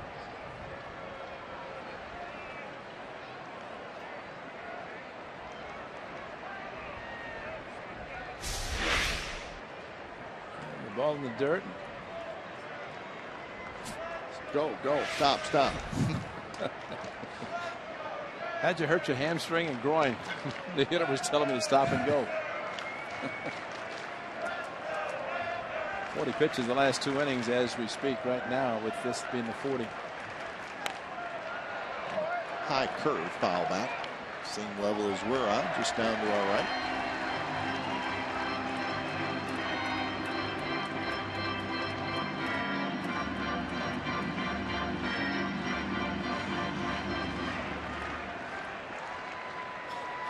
Chu is the on-deck hitter.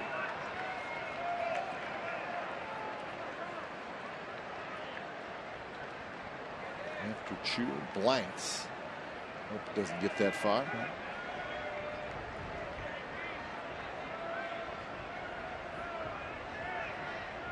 Swing and a miss. He struck him out. 10 strikeouts for Gray, and now Melvin's coming out. The hard curveball, you get Adrian Beltre to swing over a curveball as he just did. That's an exceptional pitch because he's patient, he's a strong hitter. And Sonny Gray, what a performance. I think he'd like to have finished the 7th, but 6 2/3 considering the pitch count. Pretty special. 5-0 A's lead, and that's it for Sonny Gray. When it's time for change, think Speedy Oil Change and tune up your oil change, tune up, and brake experts.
Let's go places.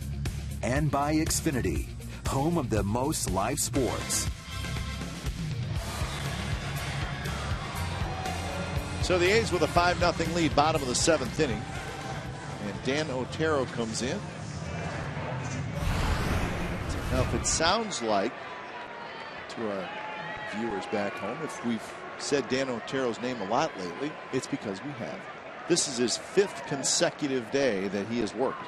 Well, let's hope that the sinker ball, because he's a little bit tired, it really sinks. Because that's usually what happens with the sinker ball pitcher, and Dan is in that category. So I'm sure Bob Melvin wanted to stay away from him, but in this case, it may be, just give me one guy. Yeah. Get one out. So 119 pitches. It's a new career high for Sonny Gray.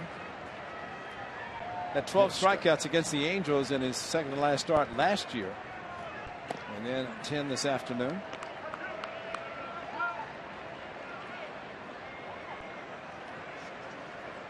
Chu, a walk, a double, and a strikeout.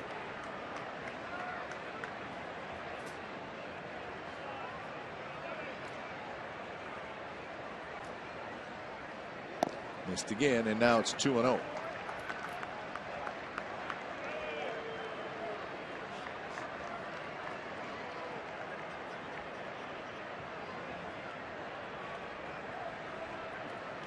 So 2-0 the count.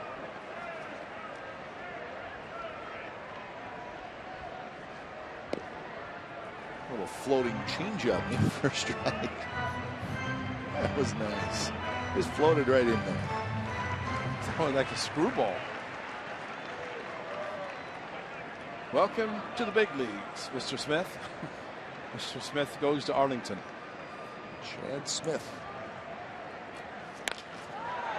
Popped him up center field for Billy Burns. So Otero, he gets the one guy he needs to, and that's Chu. 2 more runners stranded for the Rangers. They've now stranded 11 through 7 innings. A's leading 5-0.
Coming up this evening at 6 p.m.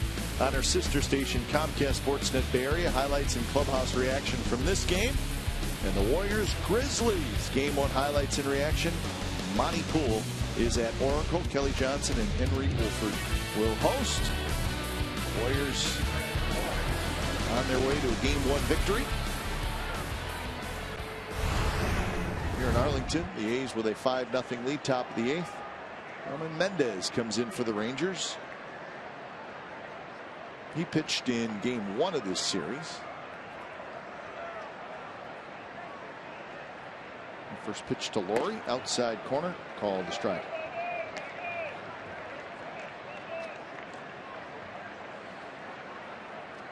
A couple of hits for Laurie as the average climbs. It's now up to 253.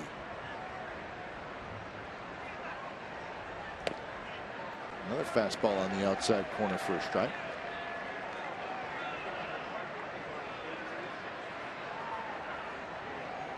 Laurie singled in the second and singled in the sixth.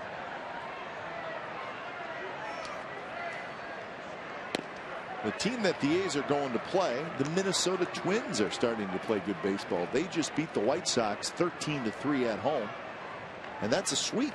Yep. So the Twins have won 4 in a row. They've won 7 out of 9, and starting to play good baseball. That was a 4-game sweep of the White Sox at Target Field. Well, Minnesota now 13-12 on the year. That's what's coming up. They have not really been scoring a whole lot of runs on the year, but today they scored 13. That one is launched to left center and deep. Figueroa's back near the wall, in front of the wall, and he caught it. And that's right there why right-handed hitters try to change their swing to hit the right field. You will not find a ball hit any harder than Brett Laurie on this hanging slider. He absolutely crushed it. He thinks he has a home run, but this is the strong wind in Arlington, Texas. As a matter of fact, they put a wind screen in left center to try to knock down the wind. This ball was knocked down by a strong wind. Looked like Laurie thought he hit it out. Yep, exactly right. And I think by the little bat flip. Yep, and the bat flip and trotting to first base.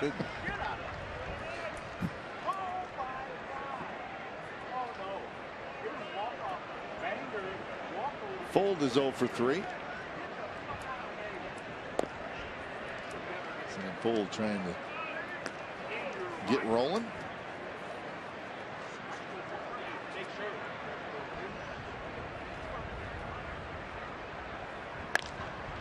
Fold left field. A chance to fall, and it will but foul.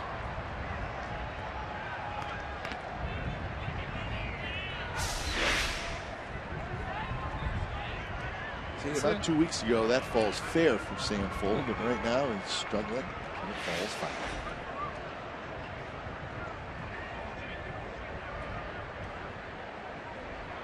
Reached on a fielder's choice in the second, struck out in the fourth, and then was robbed of a hit by Beltre in the sixth. Hit a low line drive that Beltre was playing in dough for and grabbed it.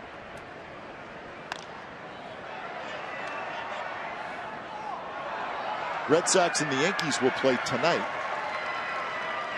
Yankees will be going for a sweep of the Red Sox. Yankees playing very well. They've won 5 out of 6 and 9 of 11.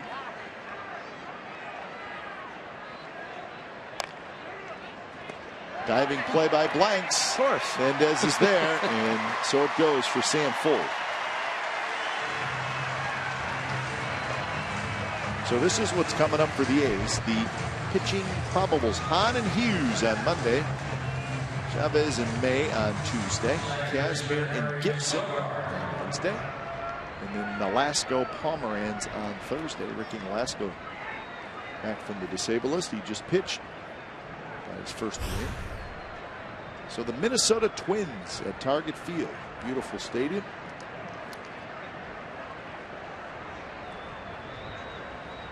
Torrey Hunter back with the Twins. Yeah, he's playing well, hitting the ball well. Maybe that's the resurgence of the Twins. So we'll see that familiar number 4, Paul Molitor, their Hall of Fame manager, first-year manager.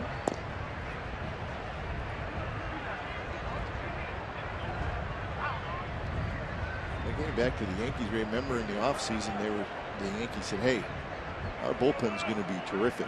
And it has been terrific. And they lost David Robertson on top of it. Trying a huge contract with the White Sox. Yeah, they've been great. One of the main reasons why they're 15-9 so far.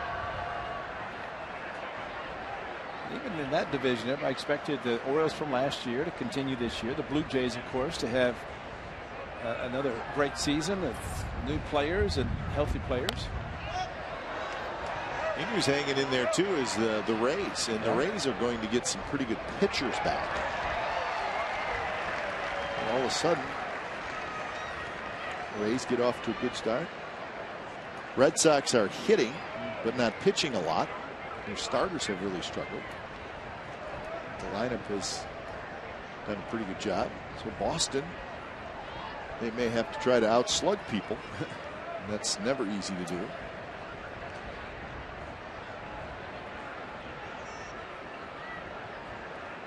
Two and two to Sogard. And now full count.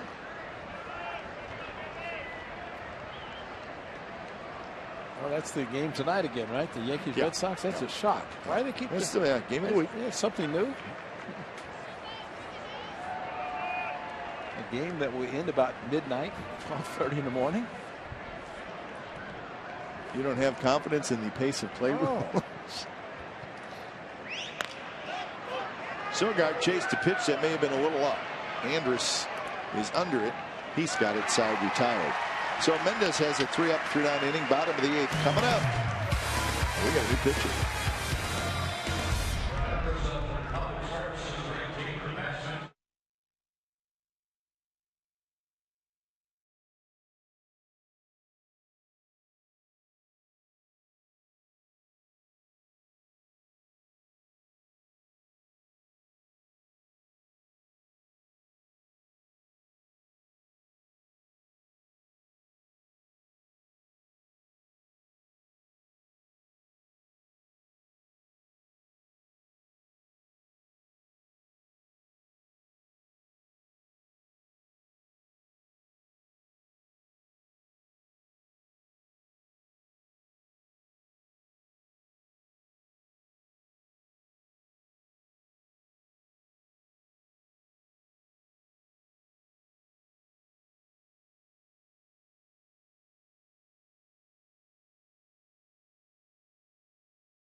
Our game summary for today. It's brought to you by your local Toyota dealers. 5-8-1 for the Athletics.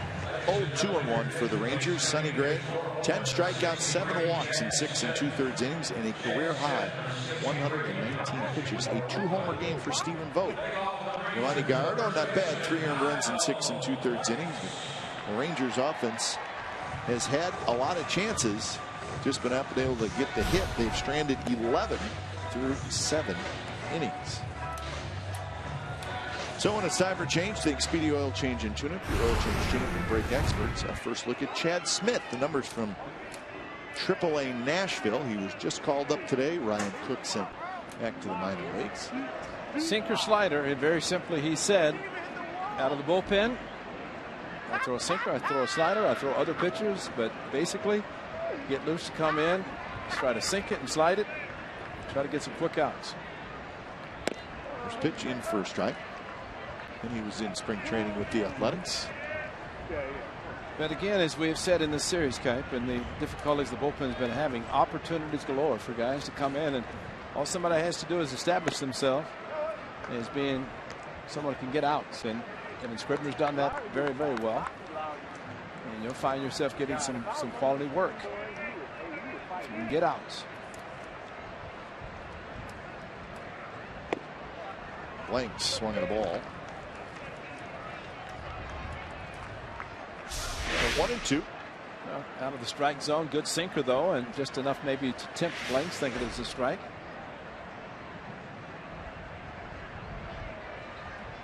Setting up inside.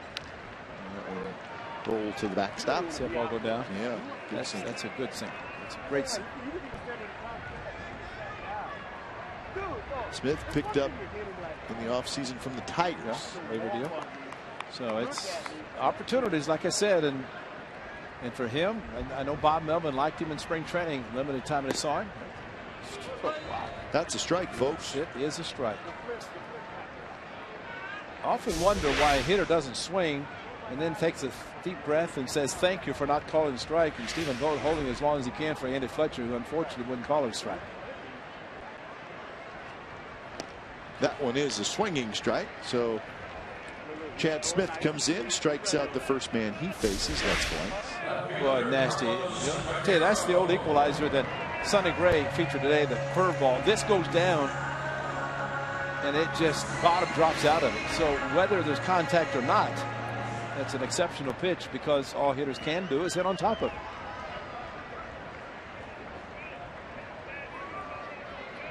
So Peguero, who has struck out twice, reached on an error. So he's 0 for 3.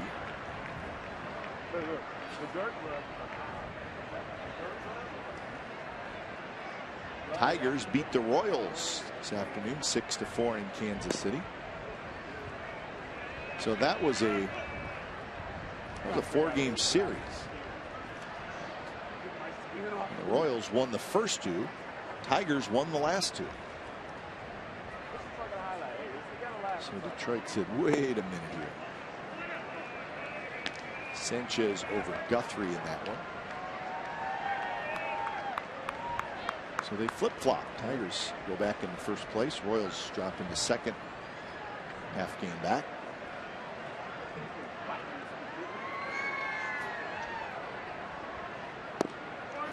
Too much sink. 4-pitch walk to Peguero. Boy, 8 walks issued by A's pitchers. None of them have scored, obviously. But you don't want to mess around too much. I always think about Joe Maddon. He walked 10 A's hitters in one game. Not one scored. Huh. I mean, that's just anytime you start looking at the getting close to double figures and walks and you're saying none have scored. I mean, that's the best thing. Able to get the big outs whenever do put runners on, and happened last inning when Sonny Gray strikeout, walk, strikeout, and then Dan Otero got the big out. Sonny Gray did a great job today getting out of jams, whether created by himself with the walks or his defense behind him.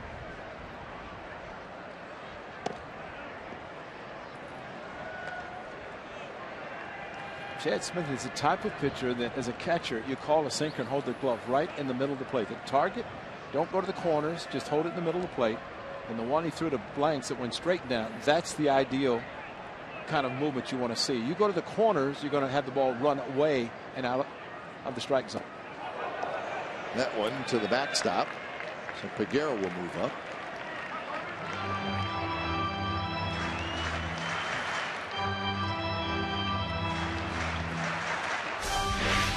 Just overthrew it, maybe tried to bring it back, and a 2-seamer. Stephen Vogt going to talk to him about a runner at second now, going to change signs, or at least let him know which sign they're going to use. Remember, Stephen Vogt didn't catch much in spring training. Yeah, I was just thinking that. And he comes in out of the bullpen. I don't know if he went so far as to introduce himself because Chad was here before the game. But, you know, if you haven't caught somebody, you have 8 warm-up tosses coming out of the bullpen. And so you get a little defensive behind the plate trying to stab at balls instead of letting them come to you because you're a little bit more relaxed. 2-2 now to Carlos Corcoran. Stephen Vogt, a quick learner. He will pick up the tendencies, knows that he is a good sinker ball pitcher.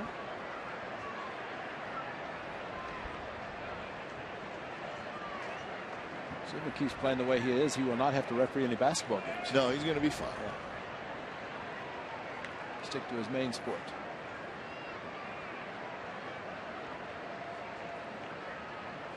Peguero, the runner at second. The Rangers trying to get on the board here in the 8th inning.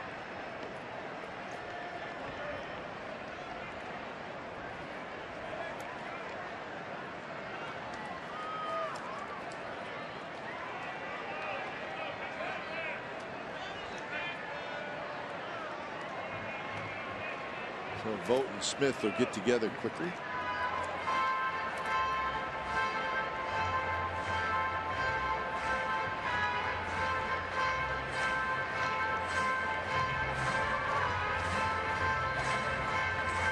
So Gray went 6 2/3. Otero got the big out to end the 7th. He got Chu. Now he is trying to get an inning out of Chad Smith, just called up from AAA. Fold playing shallow. He's there. Corcoran is 0 for 3. And now Odor will hit with 2 outs and the runner still at second base.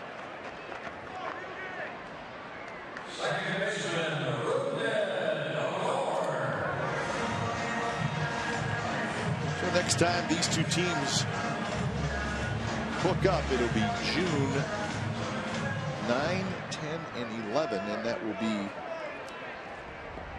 in Oakland. A little over a month away.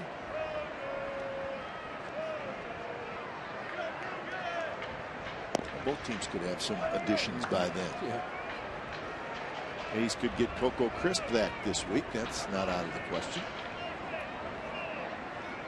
Coco's working hard. Get back.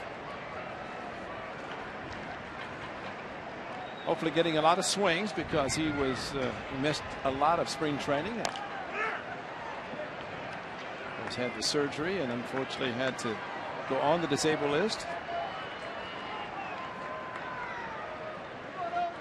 So 0-2 to Odor. Who knows? We may see Coco in Minneapolis. Never know. I've not heard anything exact when he will be back, but it'll probably be soon. You know how the old saying goes. It's not when you come back, that when you come back, you stay back. That's exactly right. You don't want to come back and then go back. So whatever it takes, proper amount of time. Odor strikes out, so a decent inning. Couple of strikeouts for Chad Smith. And we've made it to the 9th inning, folks. It's the A's 5, the Rangers nothing.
Is presented by authority of the Oakland Athletics and may not be reproduced or retransmitted in any form, and the accounts and descriptions of this game may not be disseminated without the express written consent of Athletics Investment Group, LLC. A's trying to win the series here in Arlington. They lead 5-0. They won Friday night. Lost a tough one last night. Behind Sonny Gray today, and help from Stephen Vogt. A lot of help from Stephen Vogt, who's homered twice, knocked in 4. He's 3 outs away from a series win and a trip to Minnesota. Mendez back out there for his 2nd inning as he faces the top of the order. Burns is 1 for 4.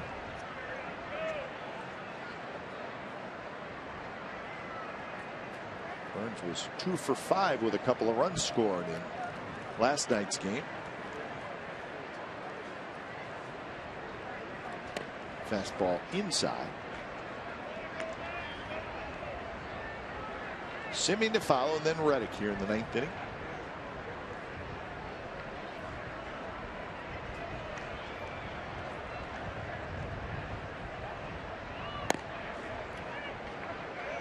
You agree with me? We're seeing a much different, maybe more relaxed and confident Billy Burns now than we saw last year. Good call. Kind of continued. Started towards the end of the season, continuing spring training, and the way he has played in this series has been very good. And I think playing defense in center field is probably the one thing that stands out. And his ability to go back on balls and track them down and not panic.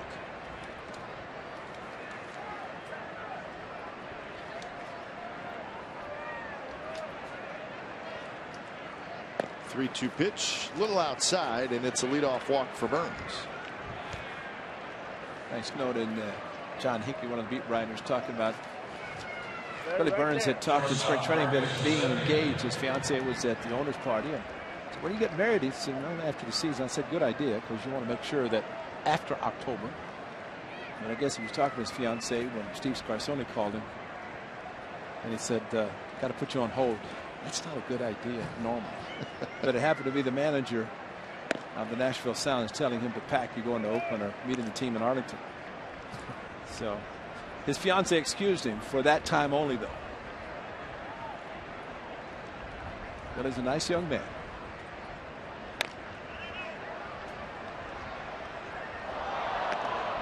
That may have helped the A's a little bit this weekend, that the Nashville team is in Round Rock, which is not very far from here.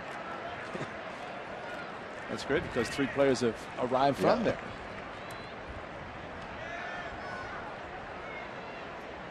Burns runs, throw to second base, and Burns slid past the bag, and they tagged him out. So he was going to be safe, but he just slid right past the bag. So Odor stayed with the tag, and Burns is out. Well, Ricky Henderson, one of the best. I'm sure Ricky will watch. Look how late he slides. I mean, he is jumping at the bag. You can see the mark in the dirt. And he's going to be safe easily. But, man, there goes the aggressiveness across the bag. And he decided he's going to try to head to third since he's going to be tagged at second.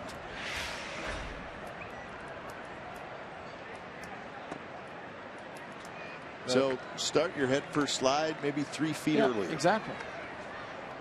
And really don't look back.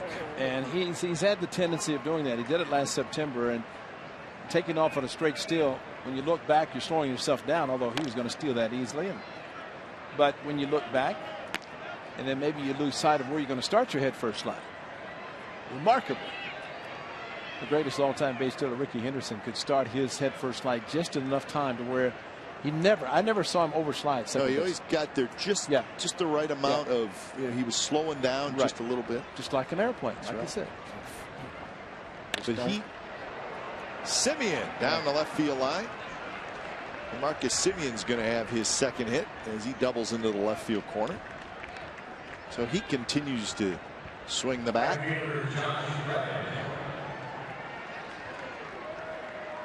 Simeon 2 for 5 today.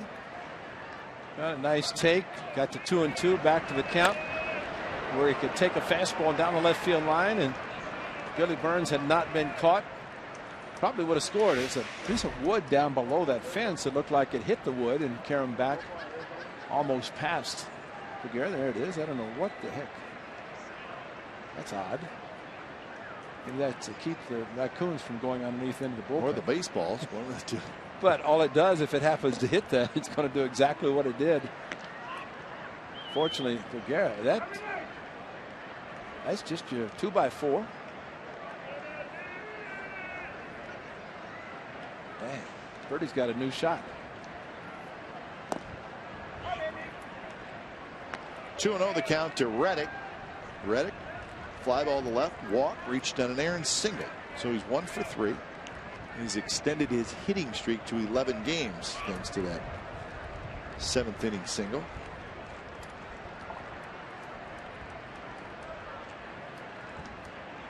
A breaking ball, a good pitch there by Mendez. Catches the outside corner.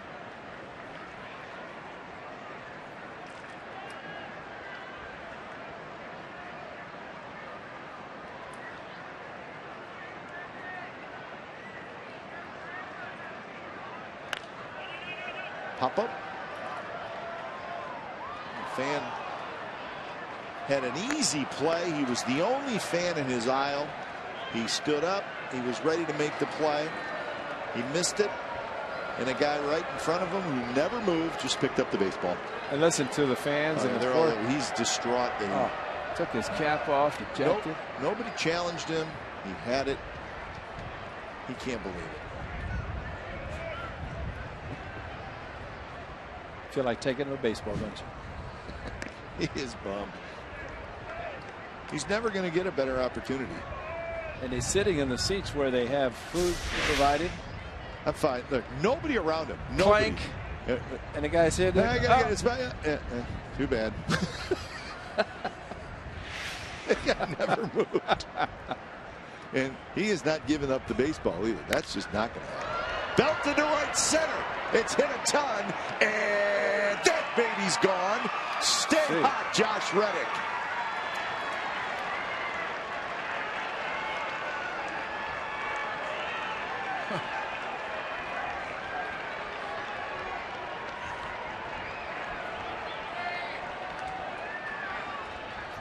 Talk about putting everything in a swing. Josh Reddick, 4 home runs, 22 runs driven in. Make it 20 with that 2-run shot. But everything complete, follow through. And again, no jet stream in right center. It's just strictly the power provided by Josh Reddick himself. Still only 1 out. Here's Canna. No, Ray, going back to 2012 when Reddick had the big season, he had 32 home runs. I don't think his swing looked as good then as it does now. I agree. Because he's covering more pitches now, it seems like.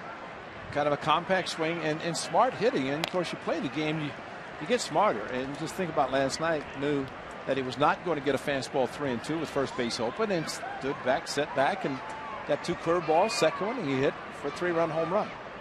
And we're talking about a guy who's now hitting close to 400. Yeah. That's how hot he's been. You know, the funny thing, here's a Gold Glove winner, too. And he said, I'm hitting the ball, now I got to figure out how to catch it. And I said, come on, you've had 2 of them hit the heel of your glove. And one of them reacted quickly enough to force the guy at second. But if you're worried about his defense, that's something you don't need to worry about because he'll be fine there. But it's great to see him swinging the bat as well as he is. 1-2 to Canna. Canna has a couple of walks today. And he chased that one. And that's the second out here in the 9th inning. That's just the second strikeout by an A's hitter. So Canna 0 for 3. Well, the chase slider is what you're talking about earlier, and that's it. It starts, it looks good, but then Chase, as a hitter, goes out of the strike zone.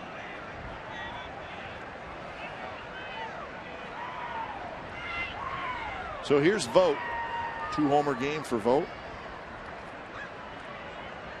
He now has 6 home runs and 20 RBIs on the year. And let's not forget a .356 batting average. Those are lofty numbers this time of year. Yeah, absolutely. So 20 RBIs, and this is game number 26 for the Athletics.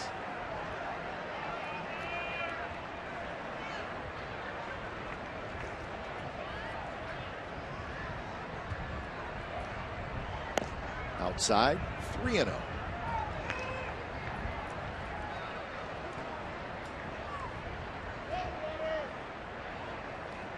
Astros won today. They beat the Mariners.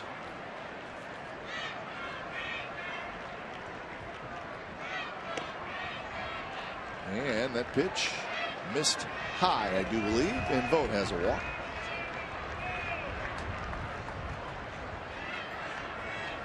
So 6 walks issued by Rangers pitchers, 8 walks issued by A's pitchers, so 14 walks in this game. So with 2 outs in the top of the 9th inning, we get a pitching change. When it's time for change, think Speedy Oil Change and Tune-Up. It's your oil change, tune-up, and brake experts.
celebrating 13 years. Watch every out-of-market game live or on demand in True HD on over 400 mobile and connected devices. Real-time highlights, live look-ins, pitch tracking widget, and more every night on every device. Blackout and other restrictions apply.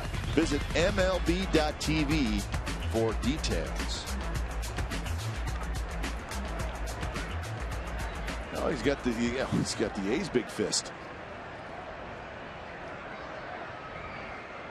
We got to get a couple of those, Ray. Okay. So when something good happens, we can just go big fist. You might hurt me though. You might slap John over there. Do you know how many times I've had people say, "Man, I shook Ray Fosse's hand and he squeezed my hand and it like hurts. I think he broke a bone. There's a lot of little bones in my hand." I'm telling you. I hear that like 8 times this summer. Well, the best was always Josh Lewin, who used to work with Tag next door. You did it on purpose. Oh, of course. Because Tom Green would say, "Get him, Ray." Oh, man. We used to wait. We'd be like in the booth next door. Ray's going to go shake Josh's hand. It's not going to be good. Josh would try not to wince. Half of his arm was in your hand.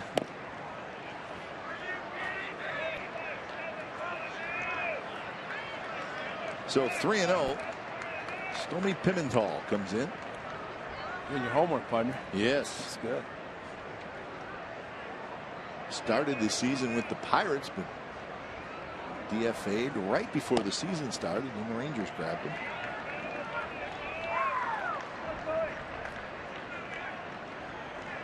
Giants still leading the Angels. It's 5-0 going to the 9th inning in San Francisco. So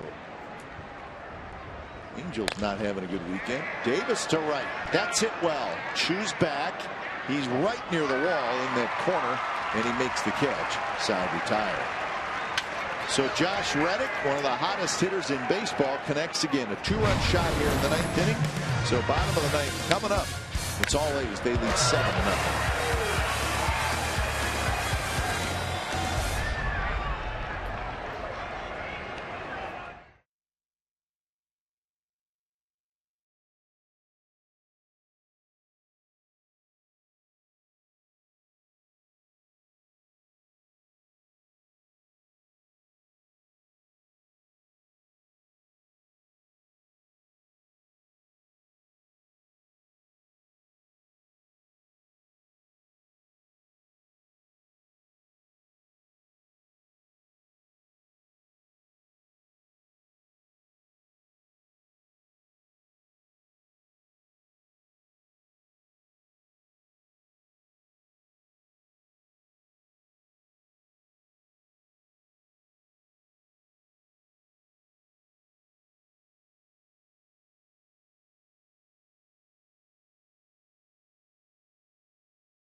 Sonny Gray, barehanded grab there. He's the first A's pitcher in the history with 10 strikeouts, 7 walks, and no runs given up. What a performance today by Sonny Gray, Honda player of the game, very deservedly. Although he's very thankful to his catcher, Stephen Vogt, hitting a couple of home runs, Josh Reddick. But Stephen Vogt catching Sonny Gray today saw this pitcher do this. So 4 starts at Globe Life Park, 1 earned run in 31 1/3 innings pitched. 6 2/3 today, just 2 hits allowed for Gray. And kind of a gutsy performance because he was in trouble quite a bit, but he always seemed to really bear down. At times a pitcher without his best stuff can have success and fight through it. Today he might have had his good stuff, but a lot of trouble. When you walk 7, you're creating a lot of problems yourself. But he's able to work through them and proving more and more that he's a big game pitcher. Line drive in front of Reddick for a hit. So Martin gets his first hit today. So Chad Smith trying to wrap this one up for the Athletics.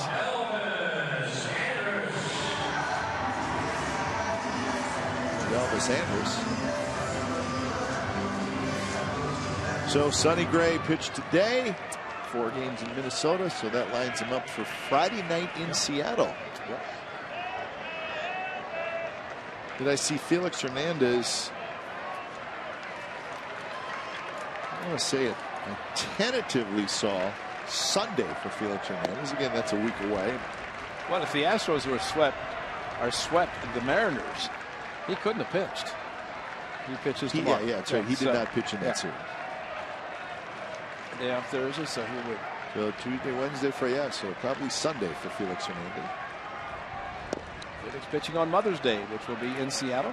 Generally, when the A's and Mariners are playing, it's not whether he is going to pitch, because he is going to pitch. Right. It just sort of works out that way.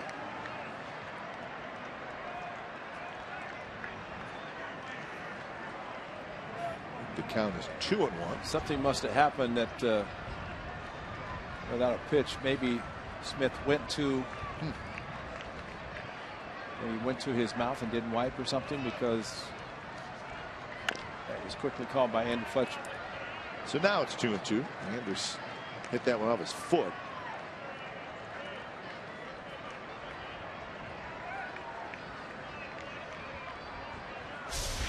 Hayward got him. Sinker.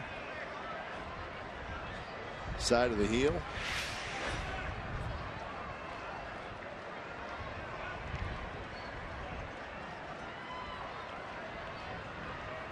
Two pitch is low, so full count.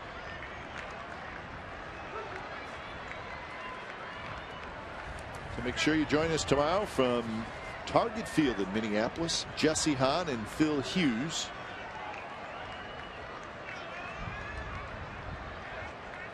Coverage starts at 4:30 Pacific time. And Phil Hughes, the veteran, who signed an extension in the offseason, but he's 0-4. He had a nice year last year for Twins. Still looking for his first win this year. And Jesse Hahn looking for his second win. So that's what's coming up tomorrow from beautiful Target Field.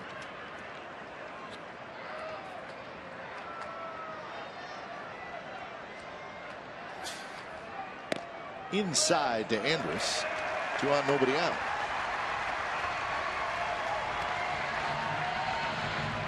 Nine walks by A's pitcher. And as soon as this pitch was thrown, somebody in the bullpen started walking to the mound, as if to say, if another man gets on, somebody's got to get loose, and it is R.J. Alvarez. Young batting in time. You don't want to make a very good day turn ugly. You want to finish it off strongly, get in the clubhouse, and have a nice post-game meal, and jump on the plane. And eat again. Right? That's right. Take care of the players first.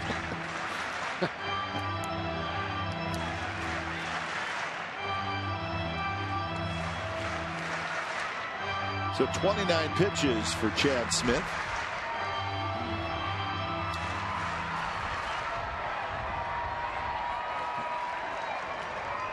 Bob Melvin really does not want to have to go to the bullpen again, but you don't want to let a rally get rolling here either. A couple of walks and a single for Prince Fielder. First pitch in, first strike. He's also grounded to short, so he's 1 for 2 today.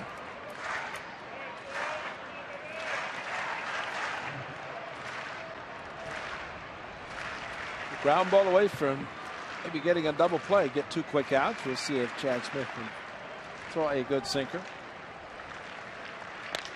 Line drive, base hit left field. Ford grabs it, they'll hold the runners. So the bases are loaded, nobody out. And Prince Fielder, another base hit the other way.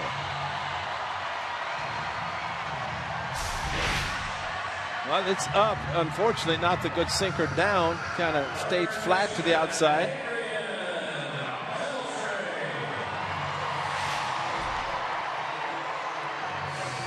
Now, Bob Bell is waiting to see and gets the word from the bullpen from Emu.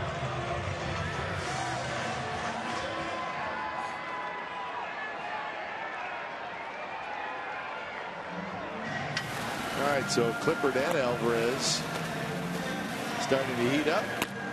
And we're going to get R.J. Alvarez. When it's time for change, think Speedy Oil Change and Tune-Up, your oil change, tune-up, and brake experts.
Bat, the #1 app for live baseball. At Bat is up to the moment, at any moment, with in-game highlights, live look-ins, replay reviews, radio broadcast, statcast, and more. Get MLB.com at Bat for your smartphone or tablet.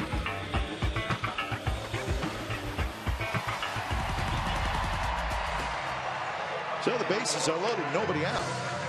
So Chad Smith had a nice 8th inning, but got in trouble here in the 9th. A couple of singles and a walk. So Alvarez to face Beltran. Yeah, similar situation last night. Came in with the bases loaded, although that was in the 10th inning. And a tie game with nobody out. Bases loaded here. The A's have a 7-0 lead, and he'd like to exit with at least a lot of that still leading for the Athletics. Beltran, a big rip, and that took a pretty good chunk of vote. Right off the mask. Watch the mask of Stephen Rowe. You have to have a strong neck when you catch, and that's the reason. Flips the mask. Not a direct hit, just off the side, but so he's been hit twice today in 2 areas that you just pray every time you put on the gear that you don't get hit in those spots.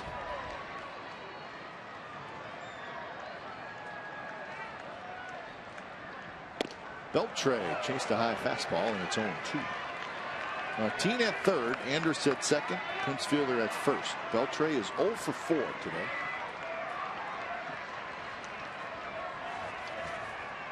In the series, he's 4 for 13.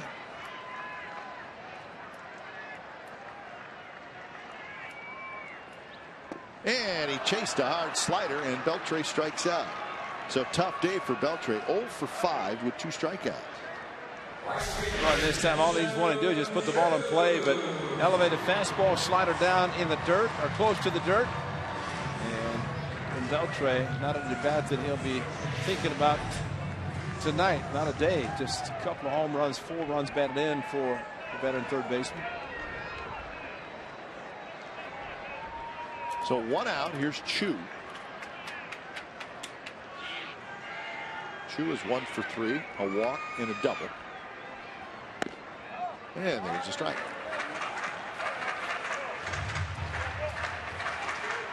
It's been Gray, Otero, Smith, and now Alvarez trying to keep the shutout intact. So how about a 1-2-3 double play? There you go. Or just a ground ball maybe at somebody, can get 2. Chu swings at a pitch in the dirt, 0-2. That's nasty. Throws a changeup. He's added his changeup, and that was it. Bottom dropped out of it. I bet that wasn't on the scouting report the Rangers got from R.J. Alvarez.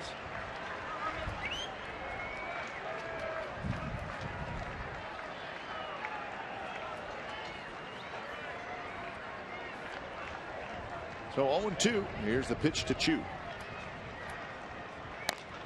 And he hits one to right, and that's it well. Reddick near the wall, at the wall, and Reddick caught it. Run comes in to score. The throw to third is a little late as Andrus' foot came off the bag, but it's a sacrifice fly as Martin comes in to score. Chu just missed hitting a grand slam. He's got under it. Fortunately for the A's, just got under it. And maybe a little bit towards the end of the bat. And I think the Rangers are a little bit snake bit. Was it Leonis Martin that came close to hitting a slam, robbed by Springer of the Astros? This would not have done what that would have done, but it would have made it a much closer game in which you would not even have been thinking about. So you still have a 6-run lead. Well, now you have to be very thankful that Josh Reddick hit another 2-run home run. Blanks takes the first pitch strike. Blanks is 0 for 2 with a couple of walks.